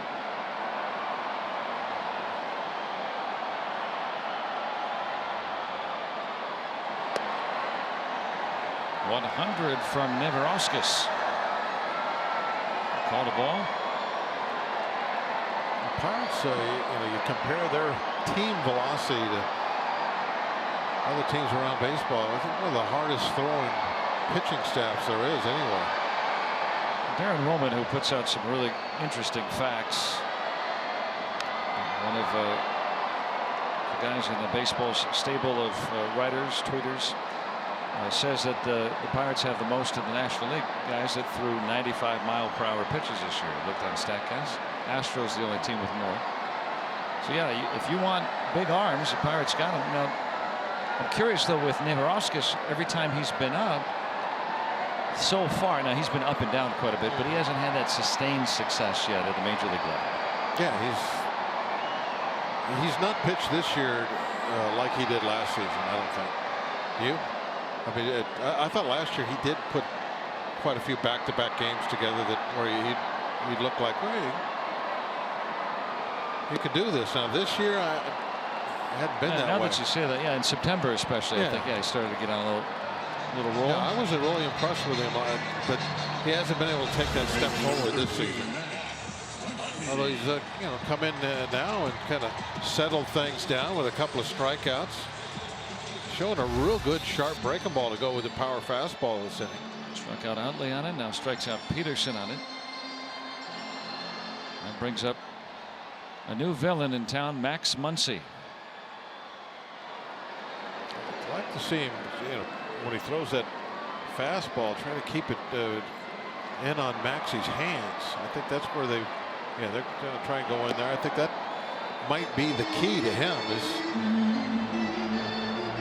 quit trying to pitch him away and tie him up. I mean, that's the first thing I think with a guy that's hitting you with power is, okay, can I tie him up inside and try to keep him from getting his arms extended, and if he does get extended on an inside pitch, most of the time they're going to hit that ball foul because they're going to hit it way out front, and that's just a loud long strike.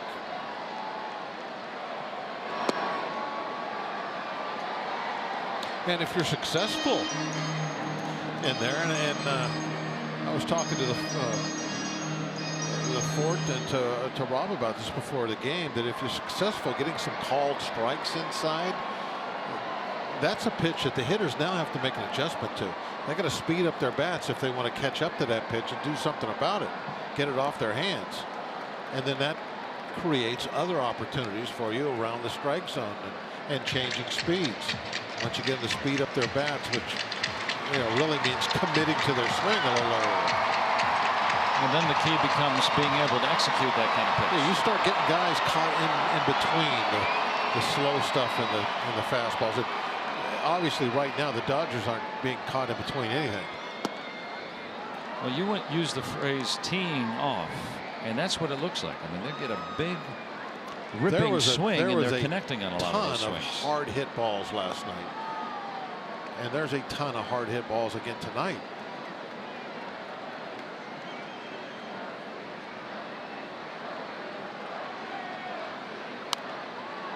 That is not one of them. And Freeze made a good play, but slowly developing.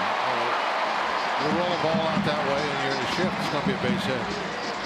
He didn't try to do that. That was on accident, but that's going to be the result every time. Even though it's a hit, at least you see that kind of uncomfortable swing, right? I mean, that's what you're going for. Caught in between.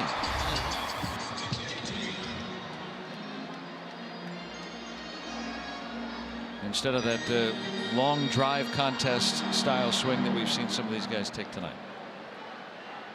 It'd be fun to go back and look at the location of all of these, and my guess is they're all in the middle part of the plate to the outside half of the plate. Not getting a lot of pitches in on the hands, or at least you're not getting hurt on anything that's on the inside corner, unless it's something slow. Well, you've given me a homework assignment. I know. I'll get to the heat maps tomorrow.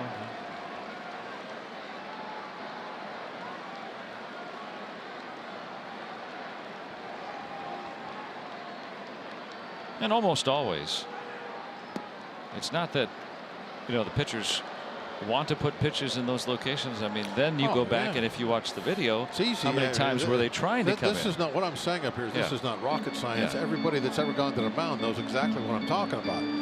It's the execution that is sometimes can be challenging. To put the fastball right where you want to. You're trying to throw a fastball in on a guy's hands. How many times do we see it? I say, look where the glove is and look where the ball ends up. Even though it looks like it was a good pitch on the outside corner, that's not where it was meant to be. So you start trying to throw balls inside, tie guys up, and then you miss a couple of times out over the middle part of the plate, and the ball gets hit out of the ballpark, and you got somebody like me saying, wow, he's got to get the ball in. Well, they're trying to get the ball in. It just can be a difficult task. Down toward the corner. And a foul ball.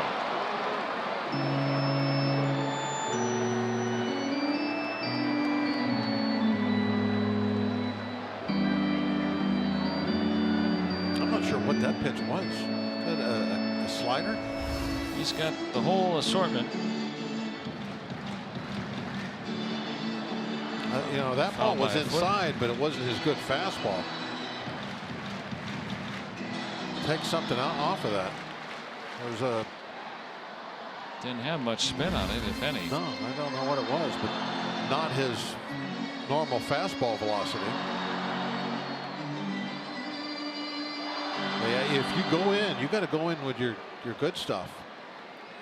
You're going to throw soft stuff. That's what you got to keep away once you speed up that bat a little bit. There we go. That's what I'm talking about. That 99, the 100, the 98 he's been throwing. See him turn on that one. Blow up his bat. Now, if you can get that one called for a strike, now it's even way more effective because the hitter starts thinking, I got to do something about that pitch, or I'm just going to stand here and strike out.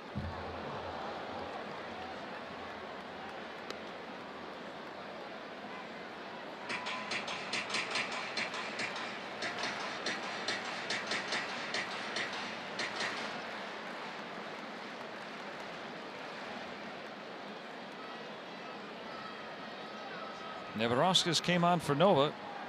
Pitched to the first two hitters of this inning. Dodgers have hit their 5th and 6th home runs of the game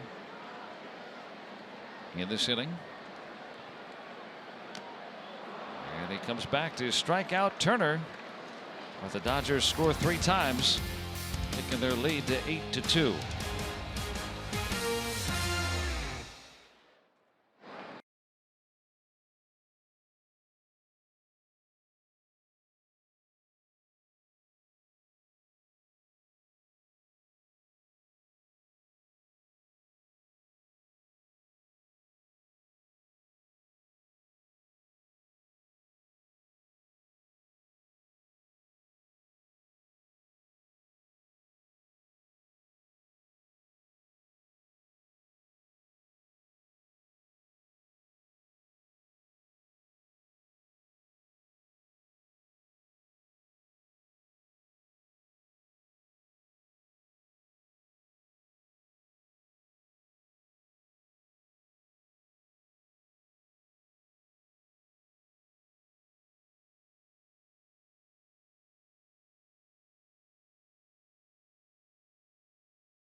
Presented by the authority of the Pittsburgh Pirates and may not be reproduced or retransmitted in any form.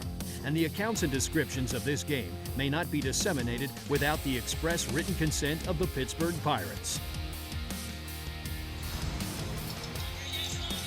As you enjoy a Miller Lite, look forward to the Hold True moment later in today's game.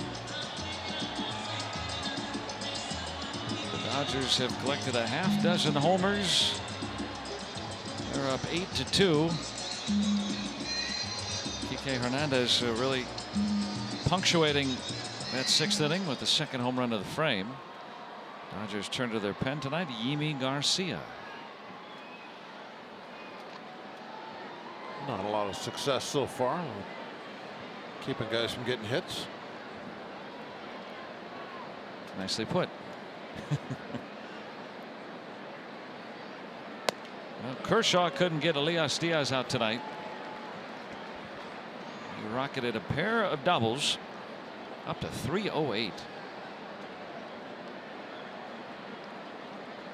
130 at bats. He's got 7 homers. Going for one there.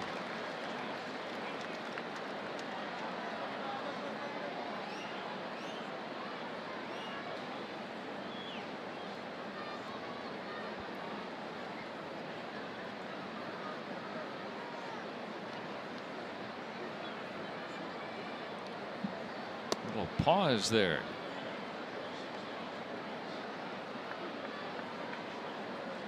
I would think it'd be hard to keep your balance on the mound when doing something like that, right? Lose your momentum. Like a flamingo or something. An ibis.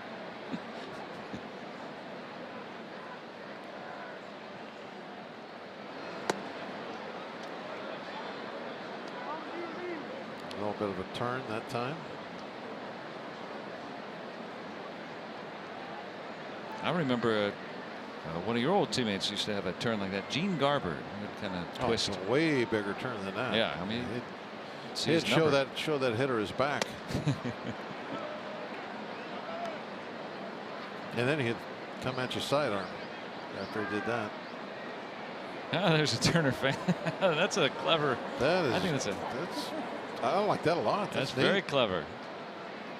I think, we need to make a few of those with the yellow tops. What do you think? I like it.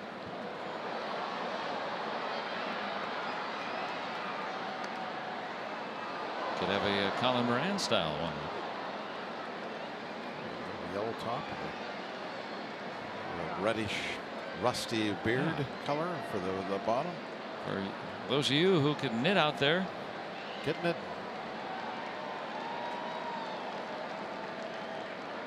It's got to be fun to play with. Look at it. He just looks like he's thinking. That's a delayed call. And that's a ball anyway, not a strike. Base number 23, David Freese. No charity whatsoever tonight. It's a tough call. You think you've done a good job? Work the walk? I mean, it was even caught very poorly. You know, sometimes a guy does a good job catching it. That was caught horribly. Yeah, the momentum of the glove is out of the strike zone. Yeah, and then he tries to bring it back in like it's a high school game. Freese out to left. And Peterson running out of room. There it goes. A 3-for-3 night for David Freese.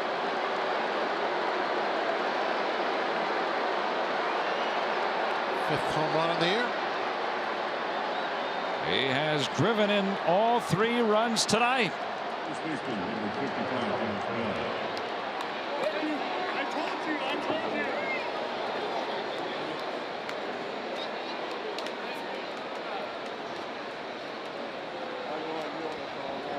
Fifth home run for David Freese. A high shot out to left.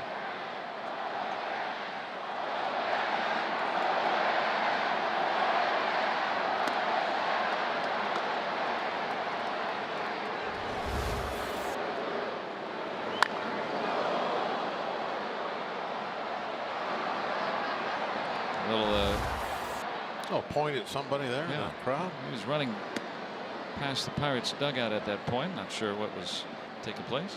Yeah, he's pointing at somebody in the crowd right on the edge of the dugout there. Guy with a red and blue hat. Maybe a little extra motivation for Freese tonight. 3-for-3 with 3 RBIs.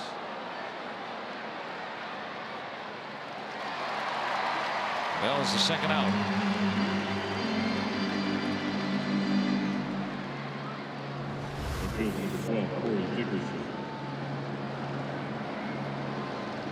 Middle of the plate, above the belt. And pulls it out. Different approach for David Freese this season. Yeah, that's definitely somebody. I told you. Maybe it was that baby that was.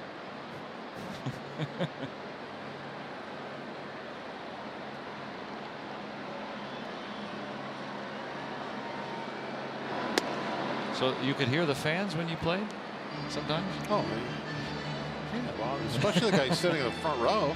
Of course you can hear him. Well, hey, whatever's. I used to always, like, when I would back up bases, which I did a lot over at, like, third base.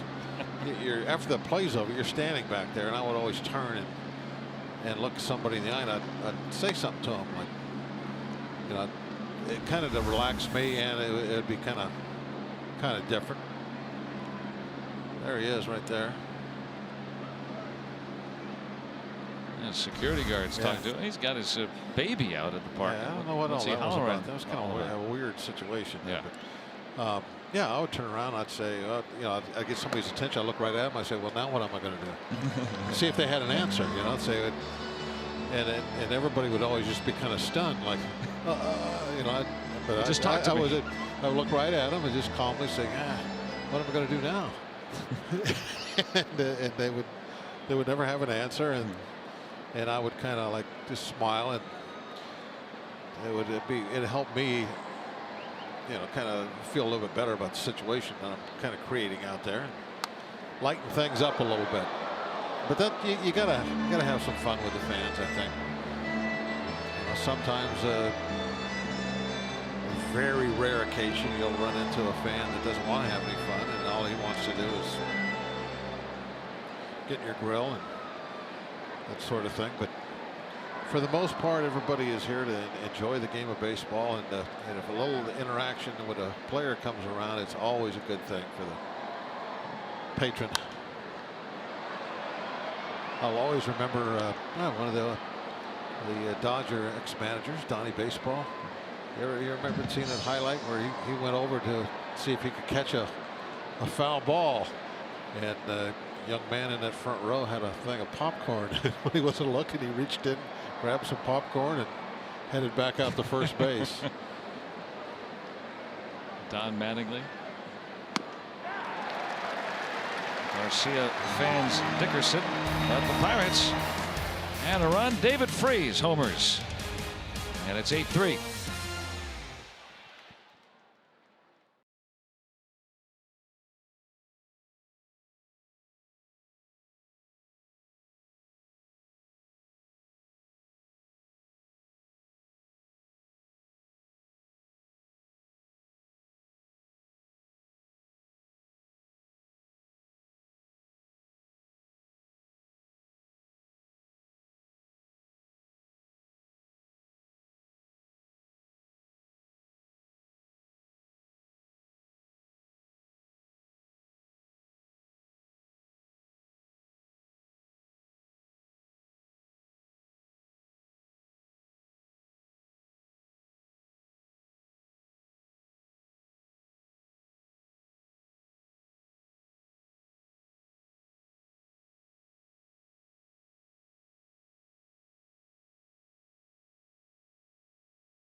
As we showcase local artists and tracks on Friday Night Rocks during every Friday Pirates game, Latecomer will be our featured performer this Friday night as the Pirates host the Phillies on Friday Night Rocks, presented by Iron City Beer.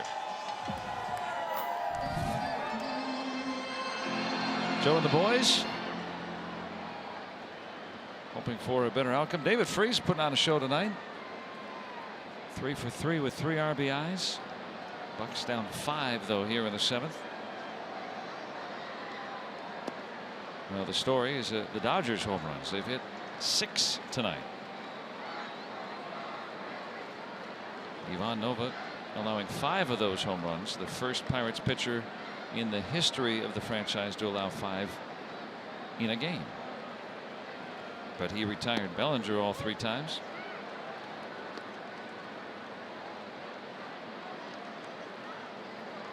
And go figure, Kemp all 3 times. He was on deck. Kemp had come in 8 for his last 8. Do to make some outs. Well, you pointed this out. That's what is so harrowing for Dodgers opponents right now, the way that they've been hitting. It doesn't matter who comes up, aside from maybe the pitcher. Everybody's capable. So yeah, a lot of times when you run into a hot team, it's because they got 1 or 2 hitters that are just going crazy. You figure out a way to pitch around those guys. You don't let them hurt you.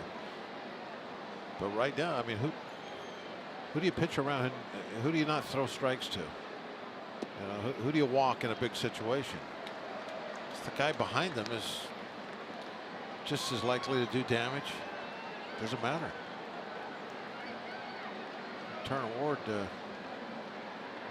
Feeling pretty good right now. Those are days that the hitting coach gets left alone. Walk to Bellinger. First time that he's reached base here tonight. Infielder number 27. Look at our Point Park social media and on Instagram. Having some fun here at the game. And yeah, Pirate and Dodger fans getting along. Must be a picture of the sky. Beautiful blue sky earlier. That's probably what that was.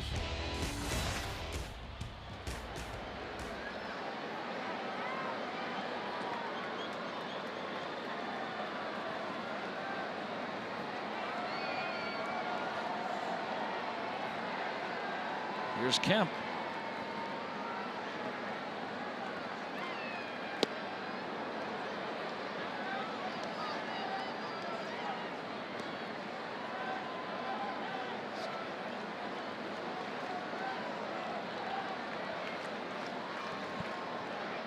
Two strikeouts tonight for Kemp in 3 trips.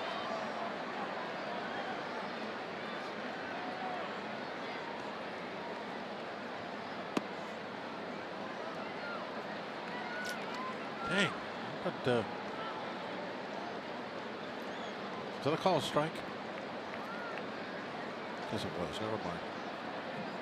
I was going to complain. That was called a ball, and the first one was swung and missed. Oh, okay. Well, then I'll go back to complaining. I like when you complain. I would like to catch some breaks on these strikes and balls, especially, you know, they've been hitting us pretty hard. You don't want charity. You just want your share. Hey, if they're flip the coin pitches, how about coming down heads 3 or 4 times in a row? let's get some balls called strikes for us. And that one was. It caught the edge of the zone. That could have easily been called a strike. Good pitch. You're trying to go down and away. The curling slider, right? He hit his spot.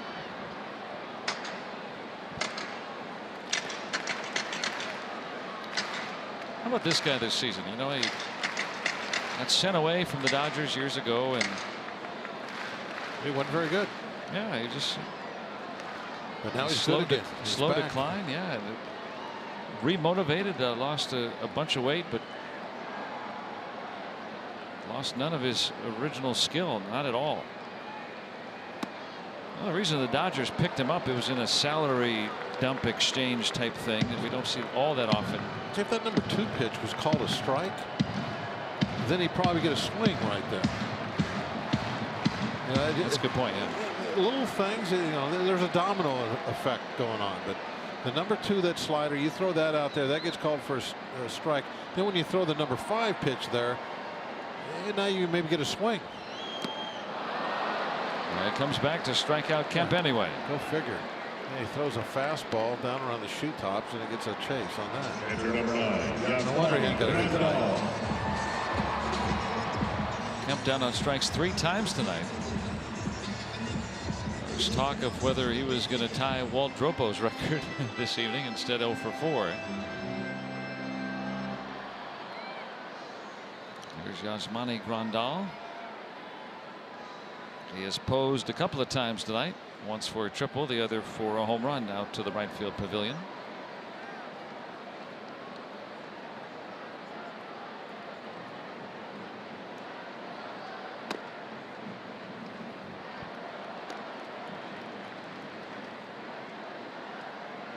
Neverauskas came on in relief of Ivan Nova last inning.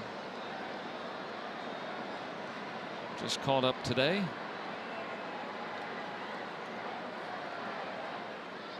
Tanner Anderson optioned after making his debut in a tough situation yesterday, coming in after the Dodgers had already rattled up a pretty good lead, and hopefully Anderson will be back, and in not too long of a time. Don't want that ERA at 22.50 to be your career ERA for a long time. I'm sure that'll change.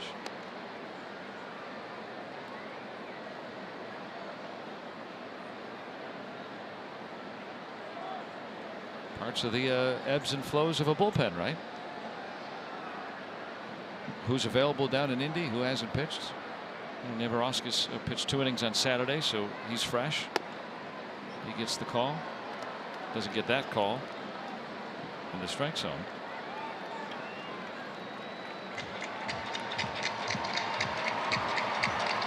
Third I step don't know now. if he's got a borderline call yet.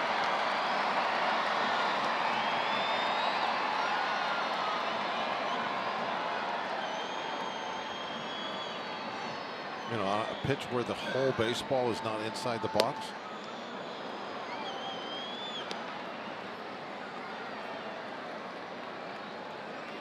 He came back to strike out Kemp. Now brings it back to full. Chris Taylor on deck. He has tripled, homered, and doubled tonight.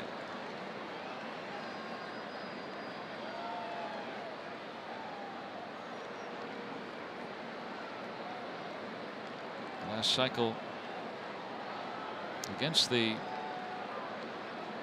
Pirates was Brad Wilkerson when he was in Montreal Expo, to show you how long ago that was.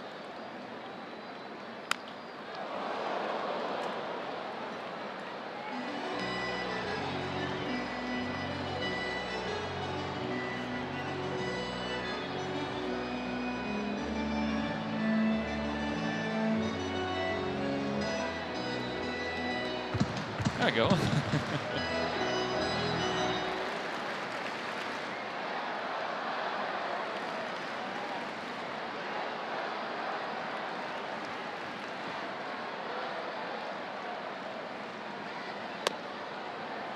And that's ball 4. 2 walks in the inning from Neverauskas.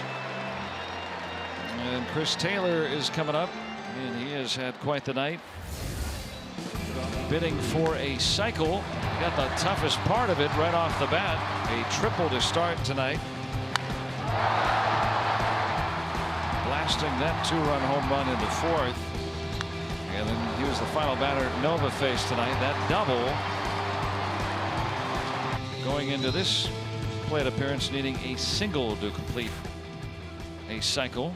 Yeah, and that little highlight package kind of emphasizes what we were talking about last thing, what I was talking about tying guys up, you know, throwing that fastball in on their hands, you know, throwing a fastball inside, especially when you have a power fastball like Neverauskas, where you know he's throwing 97, 98, he's throwing up to 100 today.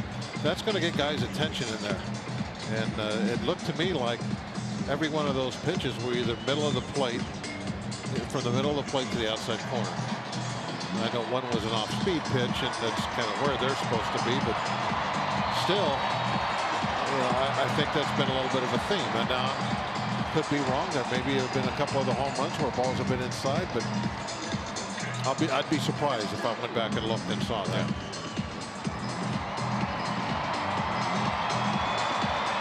Well, Taylor, after the mound chat.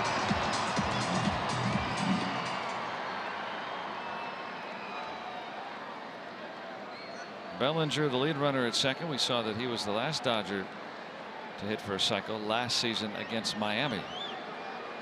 Grandal at first.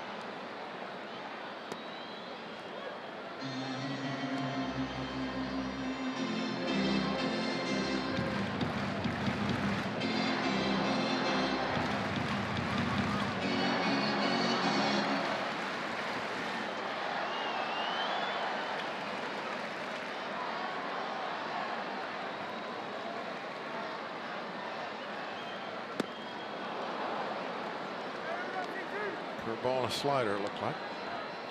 Start him off. And in a good spot. Do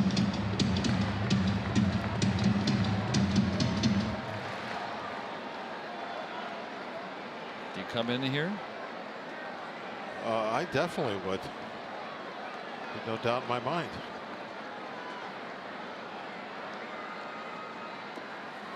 Trying to stay down and away. All right. Didn't get the chase.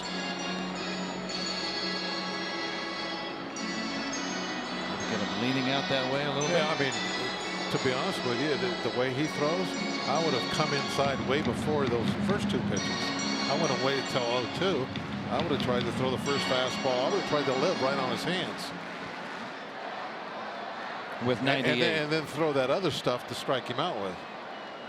Well, yeah, I mean, I'm talking about if you have the stuff of Neverauskas.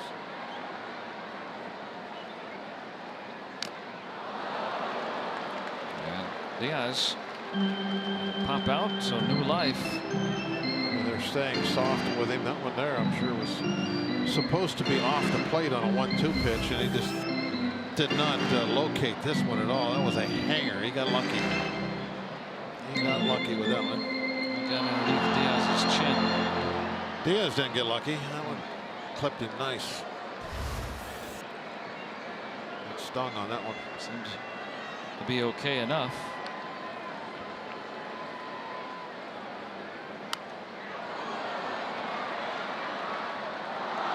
So far, keeping him off balance in this at bat.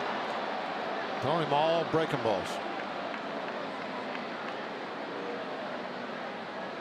Now that was a breaking ball that he hit off the Budweiser sign earlier.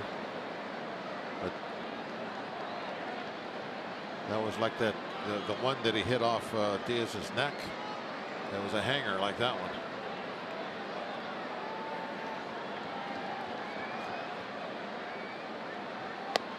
And he comes back to strike him out with some heat.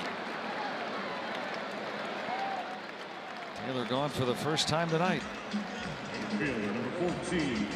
Enhance your next game day experience with the MLB Ballpark app. You can access and manage your tickets, enjoy check-in offers, exclusive content, and much more. It includes the PNC Park food and beverage finder, which tells you which concession stand has your favorite ballpark fare. The Ballpark app.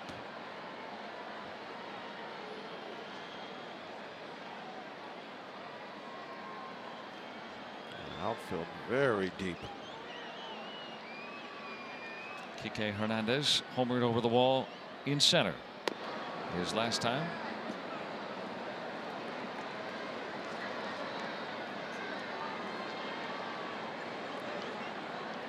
"15 home runs for the utility man."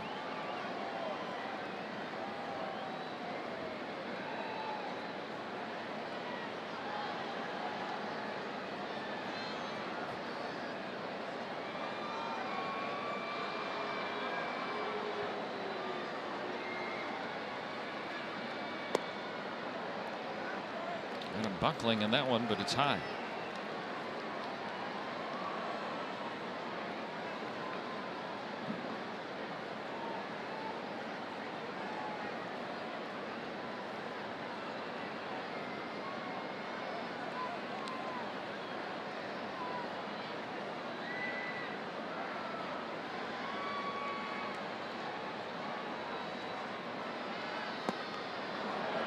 Neverauskas approaching 50 pitches now. Like a changeup.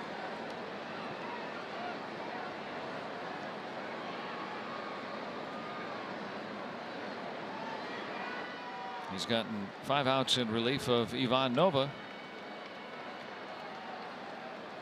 Pirates pen a little thin after Kingham went 3 innings yesterday. Nova went 5 tonight.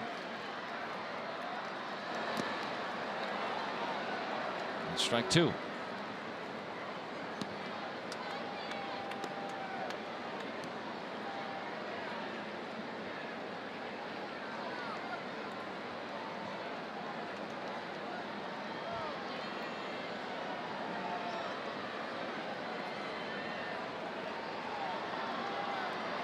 Logan Forsythe is out on deck.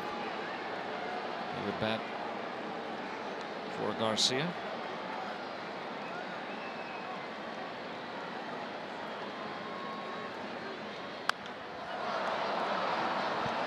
Popped him up. Moroff makes the play. And the Dodgers turned aside in the 7th.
On AT&T Sportsnet is brought to you by the Chevy Silverado and your Western PA Chevy dealers.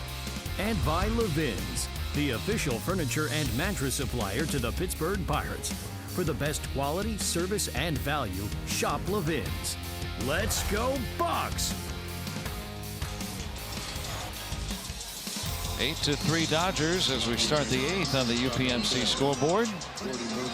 Fun zone outside within the confines of Dodger Stadium. Hey, the Pirates return home Friday to take on the Phillies at 7:05. Jamison Tyon's going to have a starting lineup figurine giveaway. It goes to the first 20,000 fans thanks to 84 Lumber. Make sure you get your tickets at Pirates.com. The Pirates beginning the homestand leading into the All-Star break on Friday as Philadelphia comes to town. That'll be a fun giveaway. I got a pretty nice likeness of his delivery. JT Chagua.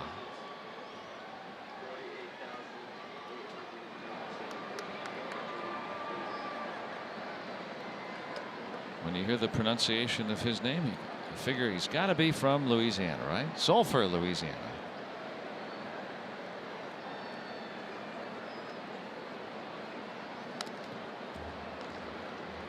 Montreal, maybe. That would be Chagua if he were from Montreal. I don't hear much of the difference. I don't hear much of the difference. It sounds kind of the same. It's gotten a little muddy down in Louisiana over the centuries, yeah.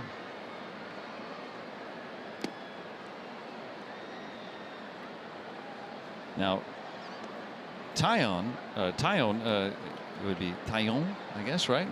Has his family comes from Hungary, and they relocated to Quebec originally, so from Europe. So that's where his surname is derived. And it's kind of been anglicized over the years.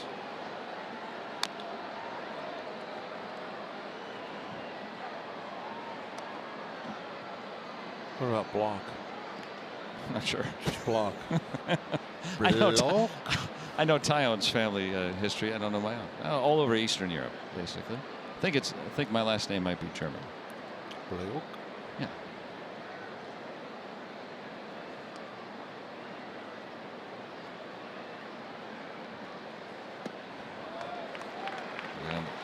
Chagua dispatching Mercer for the first out.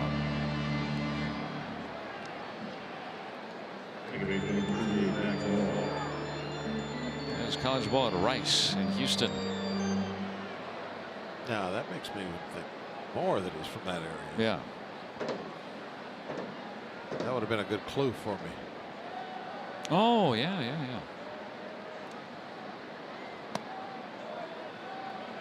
would have told me Rice, and I'm like, okay, now we're talking about South Louisiana. Gulf South, yeah. Max Moroff first at bat tonight.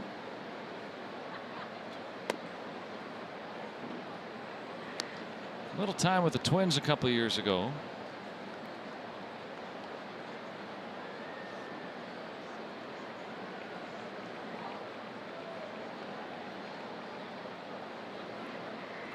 Was in the Futures game that year in 16. So prospect, but falling on some hard times in the minors. The Dodgers will try to see if they can capture some of that former success.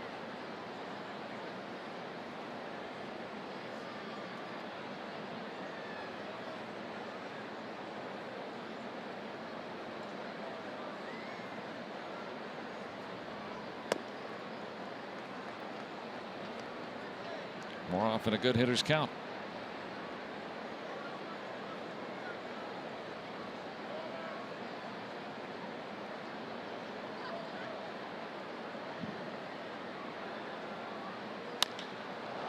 Got underneath it. And Hernandez has the second out.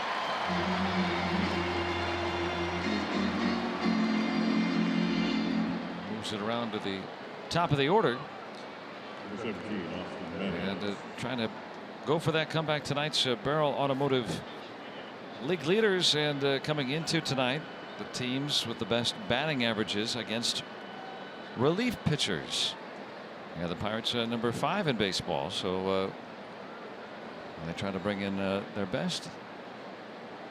The Pirates rise to their best.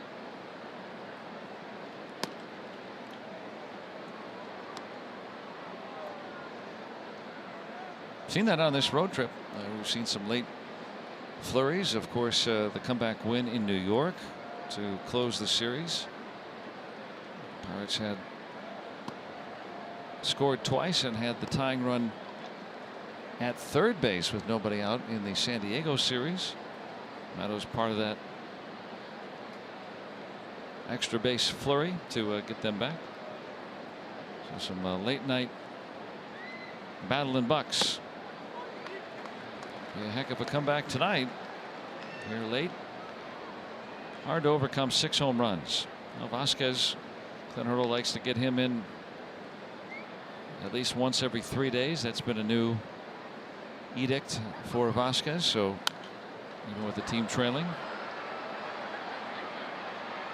looks like he would come on. Yeah, you got the day off coming up too. So you can't pitch more than 2 days in a row, no matter what. So good idea. Get him in there tonight. And they map all that stuff out ahead of time. So yeah, I mean, they look to see, okay, well, if he's not pitching, before the series even starts, okay, if he doesn't pitch, if we don't have a close lead on Monday night, then we're going to pitch him on Tuesday. Chagua with a 1-2-3 inning, and Vasquez coming on.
Celebrating Independence Day tomorrow. Well, back home it is Independence Day. 8-3 here. Let's take a look at our Nissan Road Ahead Series. Finale is tomorrow. Rich Hill, the left-hander, will go for the Dodgers. His first start against the Pirates since taking that no-hitter into the 10th inning last year. Pirates have yet to name a starter after Musgrove hit the DL today. They held back Clay Holmes yesterday. We'll see if that's him tomorrow. Our coverage begins at 7:30 on Independence Day, right here on AT&T Sportsnet. Starling Marte is going to come in the game on the double switch. So he'll lead off next inning. And Felipe Vasquez coming on to pitch against the Dodgers in the 8th inning. Non-save opportunity. Just to get some work. Facing Logan Forsythe. He's pinch hitting for Chagua.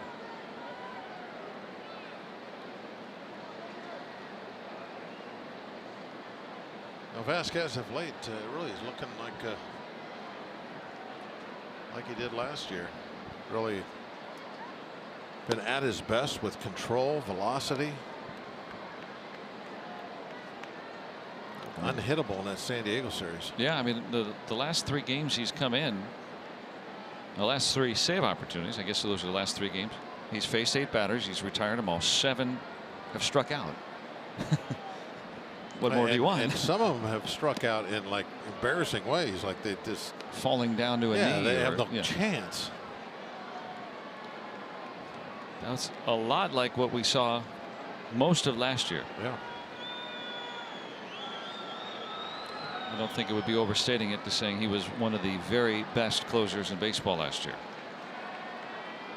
Should have been an all-star. You can throw it right down the middle. They're not going to catch up most times. 99. You did there. 1 out. Bob, you and I were talking about this. We lost kind of an iconic baseball player that maybe you don't really know about.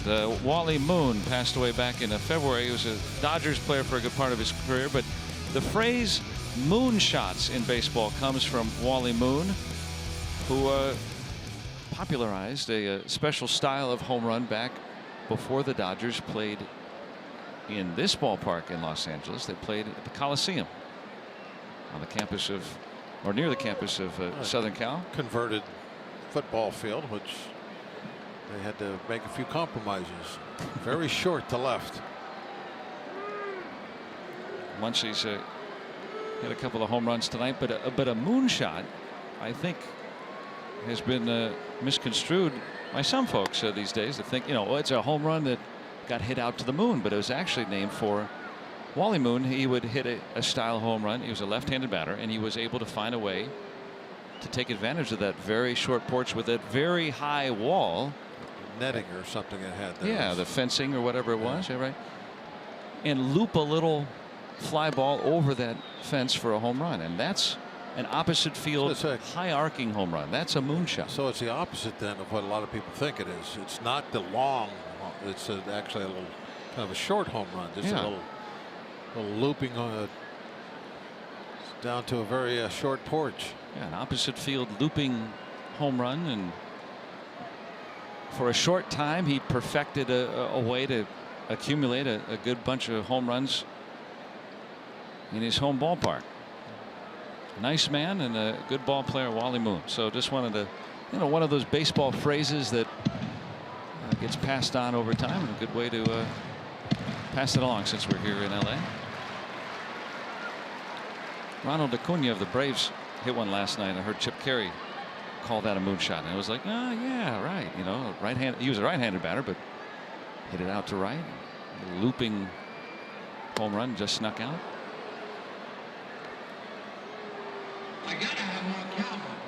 Foul tip to Barnes. I think it's safe to say we probably won't see any dimensions like that in a major league park, a regular park anymore. No, they don't have any of those. Let's build an emergency ballpark and play in that for 2 years. That's not going to happen. 2 strikeouts for Vasquez. Boy, he has been something. And both strikeouts have been fastballs right down the middle, and they can't catch up. Hitter number 66, Yasiel Puig.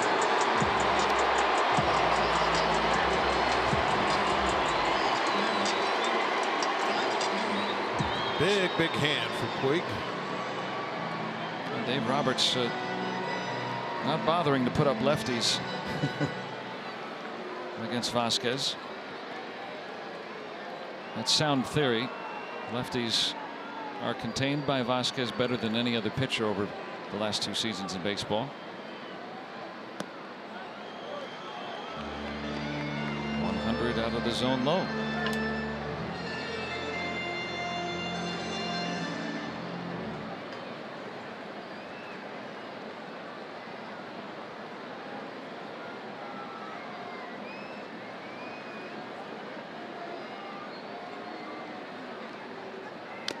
We've seen a lot of power tonight.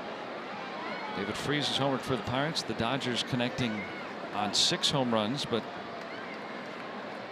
it is the Pirates pitcher Vasquez really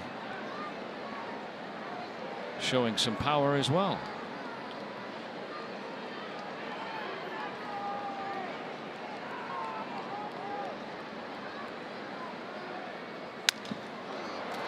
Cracked his bat.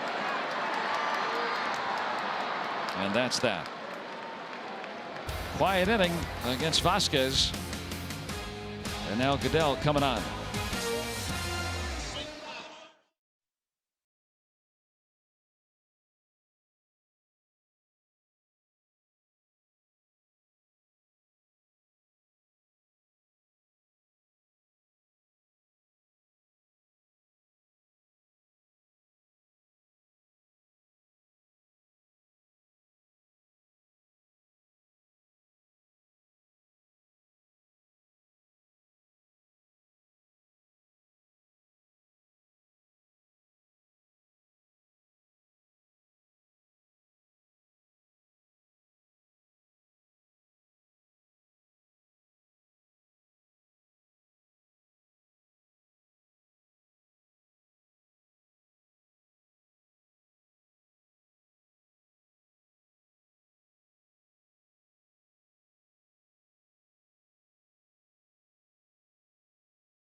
Chance for the Buccos here in the ninth.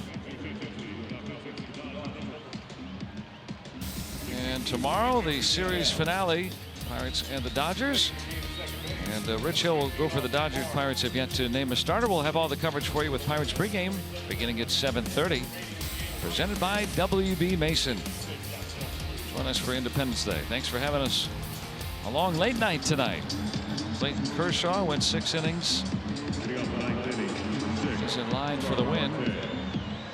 If they can get 3 more outs. His 3rd start back from the disabled list. Ivan Novak permitted 5 home runs tonight, a Pirates record. Dodgers at it again. Matt Kemp swings over from right to left after those pinch hitting moves. So Puig stays in the game to play right.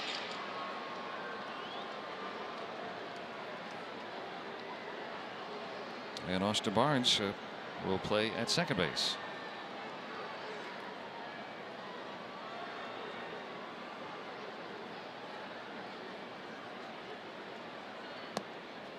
Eric Goodell.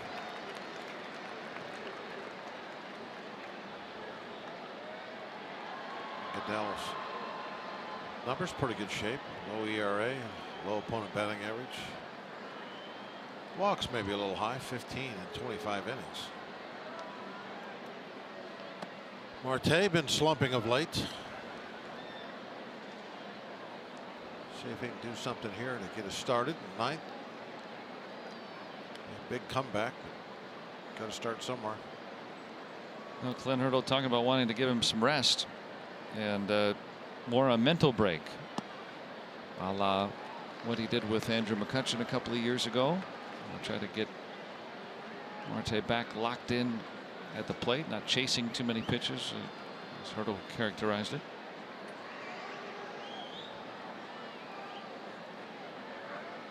When he swings, it strikes, and they have to come in on him. It's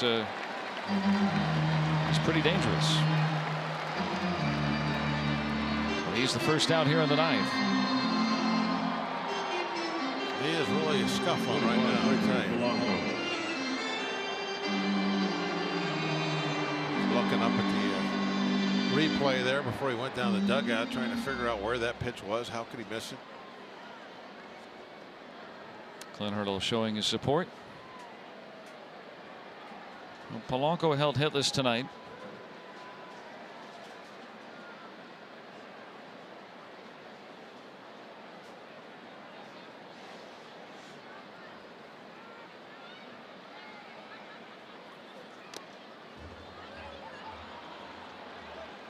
If the Dodgers do hold on tonight, this will be the first series on the road trip the Pirates will not win.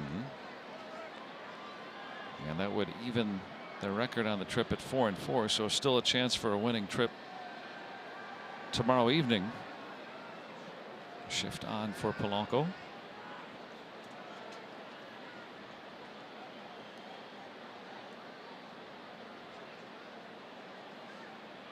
The Pirates taking advantage of a Mets team that had been flailing. Same with the Padres offensively, taking 2 out of 3 in each of those series. Pirates have not taken a series from a team over 500 since they went to Milwaukee in early May and won that series against the Brewers. Well, there's a ball off the plate away, a curveball that started off the plate away. Goodell gets that call.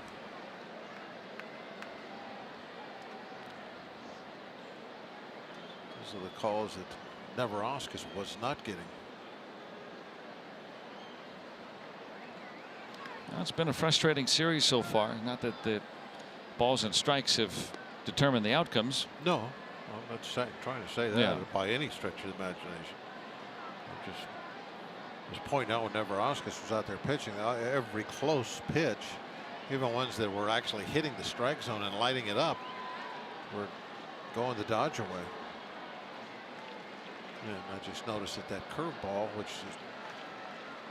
you never get called because it's starting outside to begin with, got called.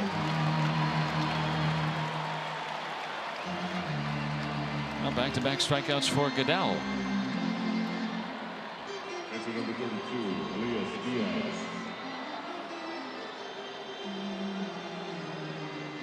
Well, Chris Taylor had a try at a cycle tonight, but the Pirates are able to strike him out that 4th time around.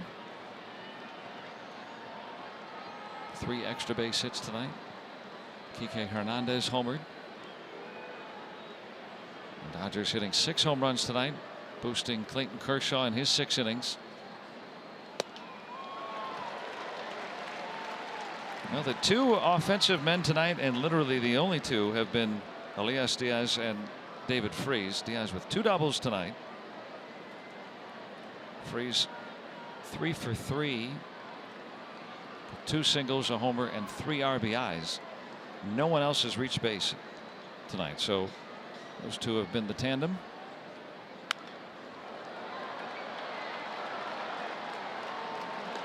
And finding a new nemesis in Max Muncy. He had 2 more home runs tonight. 3 in the series.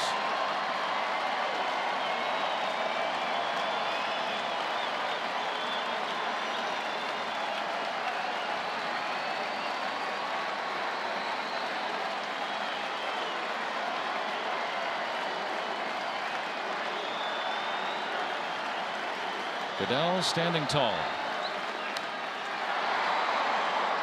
And Diaz staying alive.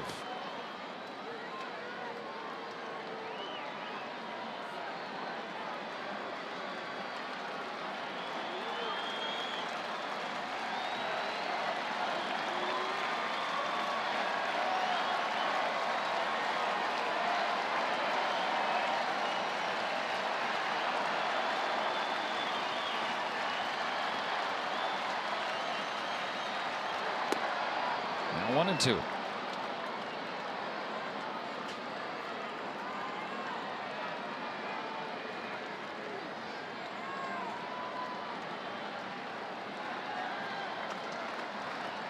Trying to keep it going for Freese.